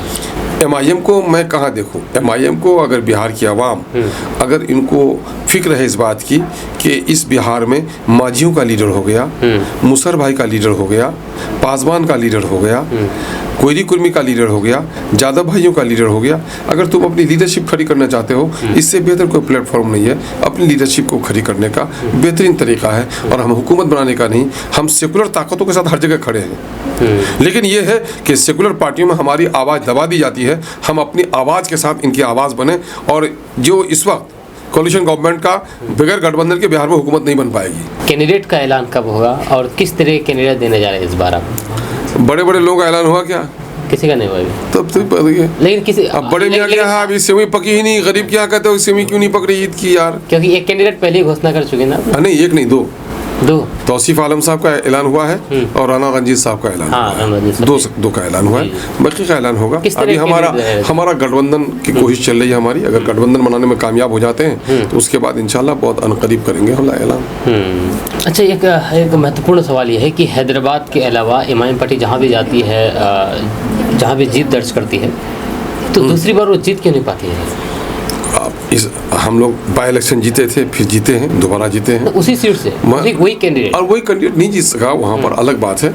लेकिन वहाँ पर महाराष्ट्र में वो जीते हैं हमारे, अभी दोबारा जीत गए हैं हमारे मौलाना, दोबारा जीत गए हैं। तो इंशाल्लाह हम लोग कोशिश चल रही है। देखिए, असल होता ये है कि एमआईएम के पीछे काफ़ी लोग लगे हुए हैं। मुसलमानों की क़यादत खड़ी न हो, इस मुल्क में एक आम फिज़ा है, इसलिए हमारे ऊपर दुश्मन बहुत खड़े होते हैं। लेकिन मैं कहता हूँ कि दुश्मन से ज़्यादा अगर ये मिल्लत जो आबादी है ना, तो आप ये बात बताइए कि रामविलास पासवान सब खड़े हुए तो पासवानों ने कहा ऊपर आसमान नीचे पासवान, मेरा वोट पासवान को जाएगा, उनके कैंडिडेट जीत गए। मोदी जी के लोग कहते हैं कि कैंडिडेट भला हो ये बुरा, मोदी के नाम पर वोट दे रहे हैं। तो मुसलमानों को भी अगर गैरत होगी, मुसलमानों को सियासी शऊर होगा, और इस 5 साल के अरसे में एक अमली सबूत हमने दिया है, जितने पुल पुलियों की आवाज़ हमने उठाई, जिसने सड़कों की आवाज़ उठाई बिहार में, चाहे दलितों के मामलात हो चाहे मुसलमानों के मामलात हो, जिस तरह हमने तर्जुमानी की है, अगर ये तर्जुमानी लोगों को चाहिए तो आगे बार हमें जिताएंगे, अगर नहीं चाहिए तो कोई बात नहीं। इसलिए आपकी लीडरशिप आप तय करेंगे। जो कम्युनिटी बेदार होती है उसके अंदर में लीडरशिप आती है। मैं एक बात कहता हूँ, इंसान का हाथ पाँव कट जाए 15-20 किलो का जिंदा है, अगर गर्दन बाकी है, और गर्दन कट जाए तो वो फिर आदमी नहीं है, लाश है। तो जिस कम्युनिटी में लीडरशिप नहीं है वो कौम लाश की मानिंद है। इसलिए अपनी कम्युनिटी में लीडरशिप पैदा करना वक्त की अहम तरीन ज़रूरत है। सर, युवाओं को राजनीति में मतलब कितना ज़रूरी है सर आना आपके हिसाब से? राजनीति में आने का मतलब सिर्फ इलेक्शन ही लड़ना नहीं है। राजनीति का मतलब, आने का मतलब है प्रेशर बिल्ड करना भी। राजनीति का मतलब है मुल्क के हालात से बाखबर होना भी। लेकिन हमारे यहाँ पंचायत का एक मुखिया इलेक्शन लड़के करोड़ रुपया खर्च कर देता है, 4 मुसलमान लड़का मिल करके कारोबार खड़ा नहीं कर सकता है। तो हमारे नौजवान संजीदा नहीं हैं। हमारे लोग इलेक्शन लड़ते हैं एमएलए बनने के लिए, नामो नमूद के लिए, लेकिन इलेक्शन इसलिए नहीं लड़ते कि हम पार्लियामेंट में, असेंबली में जाकर अपने मसाइल को सुलझाएं, अपनी कम्युनिटी के लिए काम करें। ये जज्बा लोगों के दरमियान में नहीं है और ये सियासी जज्बा भाजपा में है, दूसरे लोगों में है। आज अगर भूमिहार लोग आगे बढ़े हैं, आज ब्राह्मण आगे बढ़े हैं, आज दूसरे कायस्थ लोग आगे बढ़े हैं, तो उसने अपने नौजवानों के दरमियान में साले सोच पैदा की है। आप देखेंगे भाजपा जहां मुसलमानों का वोट, अभी मैं ठाकुरगंज में, अब देखिए वहाँ पर भाजपा का वोट है 25-30%, 1-1.5 कैंडिडेट होगा। लेकिन पश्चिम तरफ जाइए चंपारण में, मुसलमानों के जहाँ 25% है, 20 आदमी कैंडिडेट खड़ा हुआ है वहाँ पर, है ना। सियासत करना अरे गैरे का नहीं, बासलाहियत लोगों का काम होना चाहिए। जो लोग सियासत को समझता हो, जो लोग पार्लियामेंट और असेंबली के प्रोसीजर को समझ रहा हो, ऐसे ही लोगों को आगे बढ़ना चाहिए। लेकिन आज तो अरा गैरा हर कोई लड़ना चाहता है। बिल्कुल बिल्कुल। सर आपके भी मतलब कि पार्टी में बहुत सारे युवा है जो शुरू से मतलब मेहनत कर रहे हैं, आपके साथ रहते हैं। कुछ युवा भी है जैसे वासिद हो गए, प्रांज हो गए, उसके बाद प्रांज, उन लोगों के सियासी भविष्य के बारे में क्या सोचते हैं? एक तो ये है कि इन नौजवानों को देख लो, जब से MIM से जुड़ा है, इनकी सियासी सोच क्या थी और आज कितना डेवलप किया है ना। एक तो ये है कि सियासी शोर उनका डेवलप हुआ है, एडमिनिस्ट्रेशन को समझने लगे हैं, ये भी पॉलिटिकल हो गए हैं। कल बन जाएंगे तो ये मुखिया भी लड़ सकते हैं, जिला पार्षद भी लड़ सकते हैं, MLA भी बन सकते हैं। सियासी ट्रेनिंग हमारे यहाँ होती है। हमारे यहाँ बच्चा हाई स्कूल नहीं गया, लेकिन मेरे यहाँ रह करके मैट्रिक पास किया, जाकर के आज बाहर में सर्विस कर रहा है। मैंने दर्जनों बच्चों को इंजीनियर बनवाया, जिनके बाप के पास पैसे नहीं थे, मैंने मुफ्त में उनका एडमिशन करवाया, मुफ्त में उनका सारा फीस भरवाया और उनको मामूली खर्च पर वो बनवाया है। तो हमारे यहाँ तो पॉलिटिकल ट्रेनिंग होती है और MIM ने लीडरशिप को तो जन्म दिया है। MIM के आने के बाद नौजवानों में जितना हक की बात, हिस्सेदारी की बात हुई, इससे पहले होती थी क्या? नहीं होती थी। लेकिन हर कोई कहेगा कि नहीं मस्जिद बनी है, हम ही इमाम बनेंगे, ऐसा नहीं होगा। इमाम कोई एक ही होगा, बाकी उसको फॉलो करेंगे। मुक्तदी भी बनना चाहिए डिसिप्लिन का। कोई भी जमात, अच्छी जमात उसी वक्त बन सकती है जब उसके फॉलो करने वाले भी अच्छे लोग हों। हम अपने लोगों, कल भी हमने तकरीर में कहा है यहाँ पर कि भाई पार्टी, आप लोग 5 उम्मीदवार हो, 7 उम्मीदवार हो, होश में हो सभी, जान रहे हो कि 5 में से किसी एक को टिकट मिलना है, बाकी को नहीं मिलना है। अगर बाकी को टिकट नहीं मिलना है तो उस एक का साथ देने के लिए तैयार हो तो पार्टी में काम करो, वरना जाके अपने अम्मा जान के घर में बैठ के रहो, है ना। मामला ये है कि भाई पार्टी बड़ी होगी, पार्टी के फैसले होंगे, लीडर का जो फैसला होगा फॉलो करिए। आप देखिएगा, भाजपा वाले एक आदमी को टिकट देते, 25 आदमी दावेदार होता है, तो कोई अलग से इलेक्शन नहीं लड़ता। बिल्कुल बिल्कुल। लेकिन हमारे यहाँ इनकलाब जिंदाबाद। आप मुसलमान जितना सियासत के ज़माने में जितना टोपी पगड़ी बांध के जितना निकल जाता है, कोई दूसरे लोग नहीं निकलते, उसके बाद सो जाता है। हम लोग कहते हैं कि पॉलिटिक्स एक रेगुलर अमल है, इसको समझिए। हर साल बजट में क्या हो रहा है, नौकरियां कितनी मिल रही हैं, पॉलिसियां किधर बन रही है, फैक्ट्री किधर बोल रही है, कौन कौन से कानून बन रहे हैं, इन चीज़ों से बाखबर होइए। बाखबर नहीं होइएगा तो मर जाइएगा। मौलाना अबुल हसन अली नदवी रहमतुल्लाह अलैह का एक बड़ा मशहूर कौल है, तुम्हारा बच्चा 5 वक्ता नहीं तहज्जुद गुजार हो जाए और सियासी सूर अगर तुम में नहीं हुआ तो तुम्हारे 5 वक्ते पर भी पाबंदी लगते हुए देर नहीं लगेगी। और आज करीब करीब वही हो गया है कि मुसलमानों को जन्नत की क्यारी मालूम है, DM का डेरा मालूम नहीं है उसको। बिल्कुल, है ना। तो ये सियासी शोर पैदा करने की ज़रूरत है। 2-3 सवाल और है सर। आप अमोर के बारे में थोड़ा बात करें। हाँ, बिल्कुल, अमोर के विधायक रहे हैं, अभी भी हैं। क्या ऐसा कुछ ऐतिहासिक काम किया गया जो वहाँ की जनता दोबारा आपको फिर चुनेंगे? अमोर बैसा जब मैं गया था, अमोर बैसा के मोहसिनों का बड़ा ममनून हूँ, शुक्रगुजार हूँ कि उन्होंने मुझे अपने दिल में जगह दी, है ना। मैंने कोचा धमन का टिकट डिक्लेयर कर दिया था इज़ार एसपी साहब का नाम। मैं इलेक्शन लड़ना नहीं चाहता था। अवैसी साहब ने कहा कि यार आपको इलेक्शन लड़नी पड़ेगी, आप नहीं लड़ोगे तो मैं पार्टी को इलेक्शन नहीं लड़ाऊंगा। तो ऐसे वक्त में मिले था कि बहादुर लड़ूँ या अमोर। तो मैंने छोटे भाई को कहा जरा अमोर के कुछ दोस्तों को कहो कि कुछ लोग आए, मशवरा करेंगे। इत्तेफाक से इतने लोग आए कि मुझको और फिर दूसरी तरफ झांकने का मौका ही नहीं दिया। मेरे उम्मीदवारी का ऐलान कर दिया। उन लोगों ने कहा नॉमिनेशन तुम करो, लड़ेंगे हम लोग। और लड़ाया उन लोगों ने। 1,86,000 में 94,000 वोट हम ही को दिया, 51% वोट हमको दिए, जिताया उन लोगों ने कहा। हाँ, आधी से ज़्यादा मेजोरिटी। और आप देखेंगे कि वहाँ का पुल 10 साल से अटका पड़ा था, रसेली खाड़ी, जो एक बड़ी आबादी, मैं समझता हूँ कि 1.5-2 लाख की आबादी इधर भी, 1 लाख की आबादी उधर भी, तकरीबन 2.5-3 लाख की आबादी डायरेक्टली इससे मुतासिर थी। तुम ये बना दोगे तो कर्ज तुम्हारा अदा हो जाएगा। मैंने भी कहा मैं अल्लाह से दुआ मांगता था कि अल्लाह इन लोगों ने बड़ी उम्मीदें की हैं हम पर, अल्लाह मुझे तो तौफीक दे, मैं मुखालिफों के दरमियान में हूँ। मैंने कोशिश की, अल्लाह का शुक्र है दोनों में कामयाब हो गए। जो पुल क्लोज हो गया था चीफ इंजीनियर तक हमारे पीओ को कहते थे विधायक जी आते हैं हम लोग कैसे क्या बोलेंगे, ये काम होने का है क्या। अच्छा। लेकिन अल्लाह का शुक्र है मैंने वो दबाव डाला चीफ मिनिस्टर चीफ सेक्रेटरी का, बड़ा ममनून हूँ मैं कि हमारा काम हुआ और लोग हैरत ज़दा है ना। मिनिस्टर भी बने थे बीच में हमारे मस्तान साहब, मिनिस्ट्री के ज़माने में भी नहीं बना सके। हमारे भाई जावेद आज़ाद साहब उस वक्त भी तो एमपी थे ना, उनके ज़माने में नहीं हो सका। अब मैंने कितनी मुशक्क़त से काम करा, गवाह है। मैं इस मामले में जावेद आज़ाद साहब को मुबारकबाद देता हूँ कि जावेद आज़ाद साहब बिला वजह का क्रेडिट लेने का चक्कर में नहीं रहते हैं। लेकिन मजहलका सब कांग्रेसी बेचैन है, मेरा बच्चा भाई इसको संग करके रखा था, तो हमने कहा 2000 अभी देखिए खाड़ी पुल, ये अभयपुर का ब्रिज, मैंने उसको वो करवाया, सैंक्शन करवाया, रमज़ान मुबारक के दिनों में उसका सर्वे करवाया, सारा कुछ मैंने करवाया, किसी को पता भी नहीं था। मैं जानता था कि इस पुल के बारे में लोगों को पता हो जाएगा। कई ऐसे निकम्मे किस्म के लीडर हैं जो जाकर नीतीश कुमार के यहाँ जाकर कहेंगे कि चचा इसको मत बनने दीजिए नहीं तो अख्तर जिंदा हो जाएगा। जब हो गया, अच्छों को पता नहीं था। हमने अपने कुछ करीब तरीन दोस्तों को कह रखा था कि भाई देखो एक बड़ा काम में लगा हूँ, अल्लाह से दुआएं करो, है ना।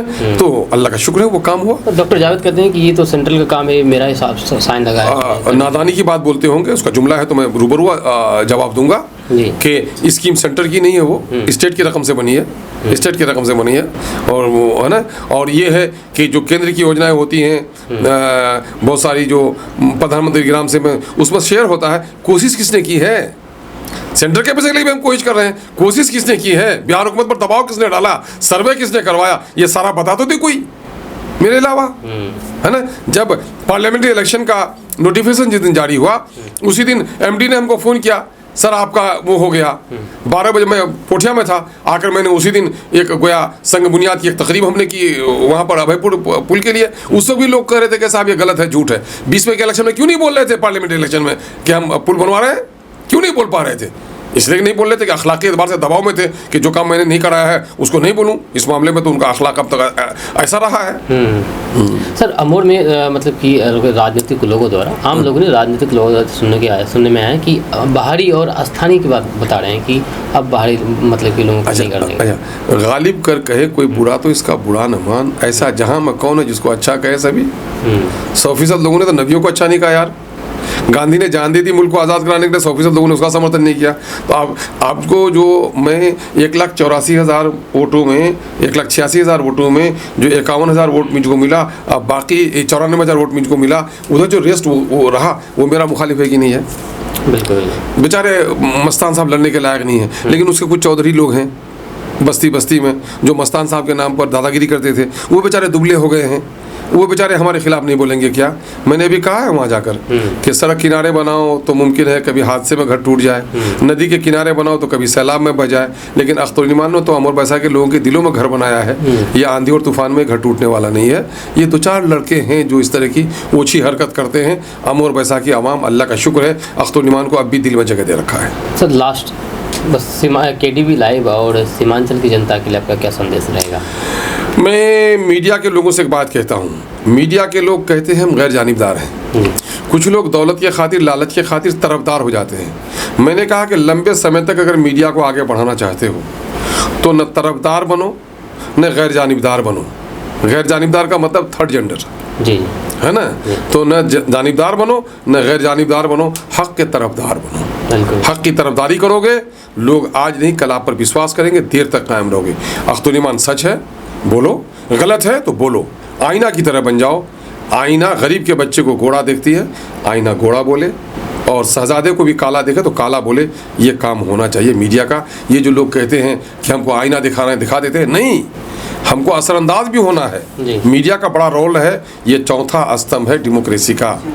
और आज डेमोक्रेसी के फेलियर होने की बड़ी वजह यह है कि मीडिया अपने रोल को जिम्मेदारी के साथ अदा नहीं कर रहा है। गोदी मीडिया आप जरूर देख रहे हैं, बिल्कुल, यानी कुछ भी हो मोदी है। तूफान भी आए तो मोदी है, आंधी भी आए तो मोदी है, तो सब में मोदी है। तो इस चीज़ से बचिए। मैं आपके रोशन मुस्तकबिल की दुआ करता हूँ, आपकी पूरी टीम के लिए दुआ करता हूँ कि लोभ लालच में और क्रोध में मत आइए।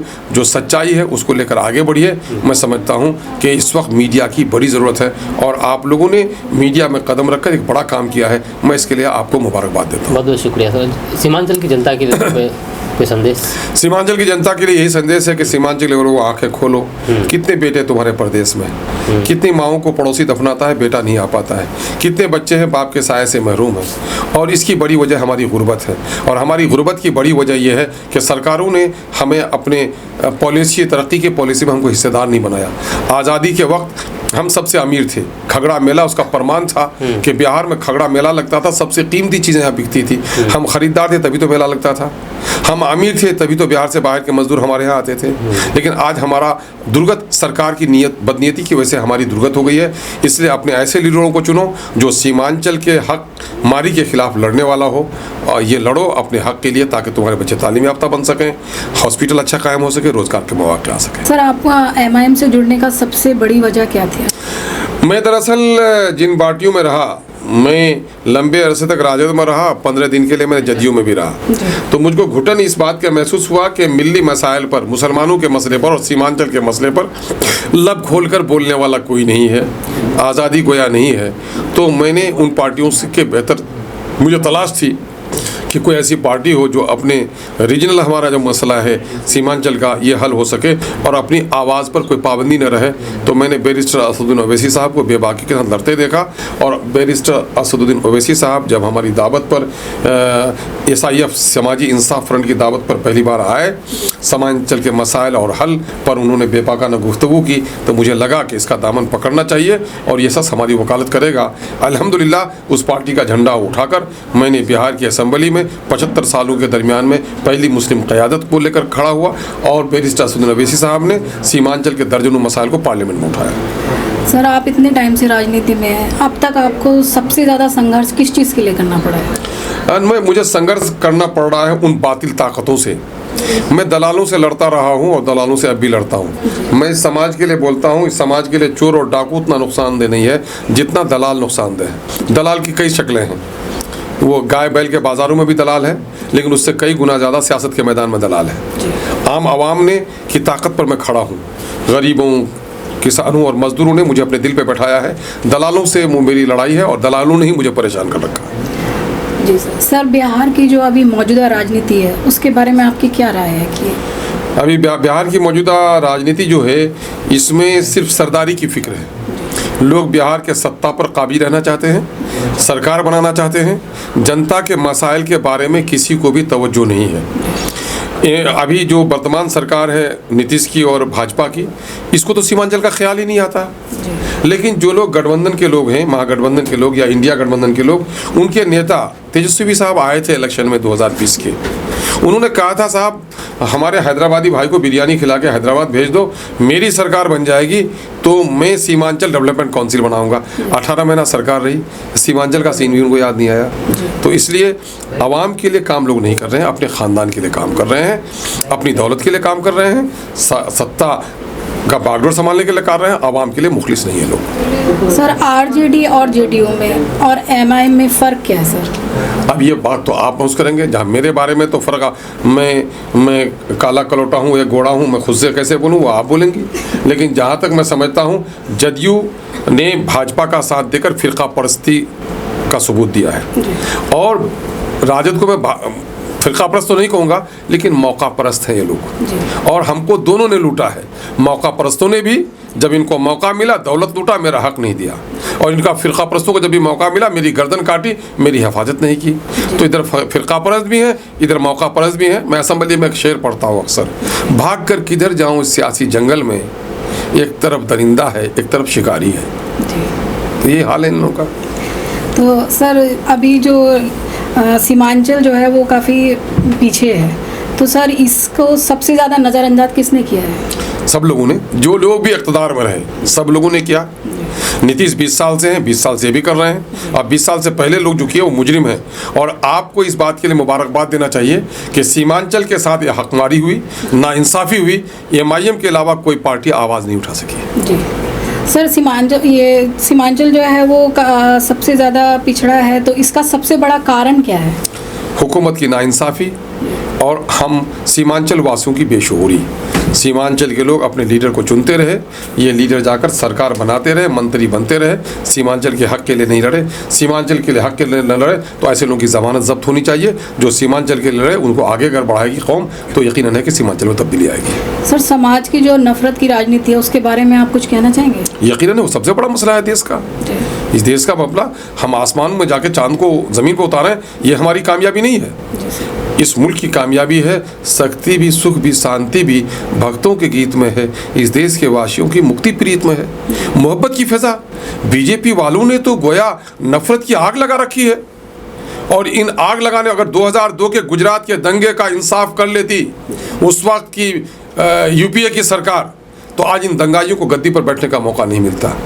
इन दंगाइयों को भी छूट अगर किसी ने दिया है तो कांग्रेस ने दिया है। जी सर, अभी फ़िलहाल सुनने में आया था कि आपकी जो एमएम पार्टी है उसमें महिलाओं को ज़्यादा आगे बढ़ने का स्कोप नहीं दिया जाता, तो इसके बारे में आप कुछ कहना चाहेंगे कि ये कितना सच है? आप कल आइए, मैं आपको ज्वाइन कराता हूँ और यहाँ पर महिला सेल का अध्यक्ष बनाता हूँ। अरे किसी के कहने से हो जाएगा? नहीं सर, किसी ने कहा कि वहाँ पे ज्वाइन तो हो जाते हैं लेकिन उसके बाद उसमें महिलाओं के लिए कोई स्कोप नहीं रहता, उन्हें कोई चांस नहीं दिए जाते आगे बढ़ने के लिए या किसी चीज़ के लिए। कौन बढ़ना चाह रही थी जिसकी टांग खींची गई? बताइए कोई एक नाम। सर, अभी फ़िलहाल हमारे इसमें पॉडकास्ट में मैम आई थी, तारा श्वेता मैम। हाँ। तो उन्होंने ये बात कही थी कि आपकी पार्टी में महिलाओं के लिए कोई ऐसा स्कोप नहीं है। वो तो छोटी बहन की तरह हम लोगों ने उसको पेशानी पे बैठा के रखा और ऐसी बात वो कह गई है, न जाने किस वजह से। मैं तो समझता हूँ कि वो ज़रा देख ले अपने सोशल साइट में जो लोग भी होते हैं जिसकी फॉलोइंग है, उनको पूरे मुल्क में लोगों ने आंखों में बसाया है ना। आज जूं ही गए वो एमआईएम को छोड़ के धराम से नीचे गिर गई हैं वो सोशल मीडिया में, तो सोशल मीडिया में आगे नहीं बढ़ाया। अरे सोशल मीडिया में आगे बढ़ रही थी, कल एमएलए का इलेक्शन भी लड़ती। अब ये हाथों में सरसों उगाना कि बस पत्ता निकले और फूल निकले, ऐसा नहीं है। कुछ दिन मेहनत करनी चाहिए। और कुछ लोगों का मामला होता है कि कहीं भी नहीं टिकते। ये तो मेरी छोटी अजीज़ा है, हमारी तारीफ वो करती है और जब तक हमारी पार्टी में रही बहुत बेहतर अंदाज में काम की, लेकिन मैं उनको कहता हूँ कहीं भी कदम टिका लो ज़रा, यकीनन है आगे बढ़ोगे ज़रूर। सर, मैं ये कहना चाह रही थी कि अगर एमआईएम पार्टी आपकी हमेशा से इतना कुछ विकास के लिए करती आई है तो आने वाले टाइम में महिलाओं के लिए कुछ उन्होंने किया है या करने का इरादा रखते हैं ऐसा? हम सड़कें बनाते हैं, महिलाओं पर पाबंदी नहीं है। जी सर। और हम पुल बनाते हैं, महिला माँ है जिसके लिए दवा आसानी से चली जाएगी, जी सर। है ना। हम कॉलेज खुलवा रहे हैं जिसमें महिला और पुरुष दोनों पढ़ेंगे। तो ये तो कॉमन एजेंडे पे हम काम कर रहे हैं। जहाँ तक है मेरी निजी लाइफ है, मैं सोशल इविल्स के ख़िलाफ़ बोल रहा हूँ, बेटियों पर अत्याचार के खिलाफ बोल रहा हूँ, जहेज के लालचियों के बारे में जितना खुलकर राजनीति में मैं बोलता हूँ कोई नहीं बोलता। बहन को तरके में हिस्सा दो, हमारे बहुत सारे दीनदार लोग नहीं बोलते हैं, मैं बोलता हूँ। तो मैं तो वकालत करता हूँ बेटियों की, मैं वकालत करता हूँ बहनों की, कदर करता हूँ माँओं की। तो फिर मुझसे ये सवाल पूछती हैं आप, लगता है मुझे सही तौर पर आपने सुना नहीं है। आपका बहुत बहुत शुक्रिया सर, अपना कीमती समय देने के लिए हम इतनी लंबी बातचीत करने के लिए। और मुझे लगता है कि सभी बातें इसमें कवर की हैं और आपका बहुत बहुत शुक्रिया। इस वीडियो को यहाँ पर एंड कर देते हैं, इस पॉडकास्ट को। आपने अगर अभी तक पूरा पॉडकास्ट देखा है तो ज़रूर अपना राय दीजिए नीचे कमेंट बॉक्स में कमेंट करके। और अंत में सर कुछ अपने जनता के लिए सर कुछ कहना चाहेंगे? बस मैं यही कहूँगा, चुनाव को लेकर के खास करके चुनाव आने वाले हैं। सीमांचल गरीब ज़रूर है, लेकिन सीमांचल में हिंदू और मुसलमानों की जो मोहब्बत की फ़िज़ा है इसको कायम रहने दीजिए।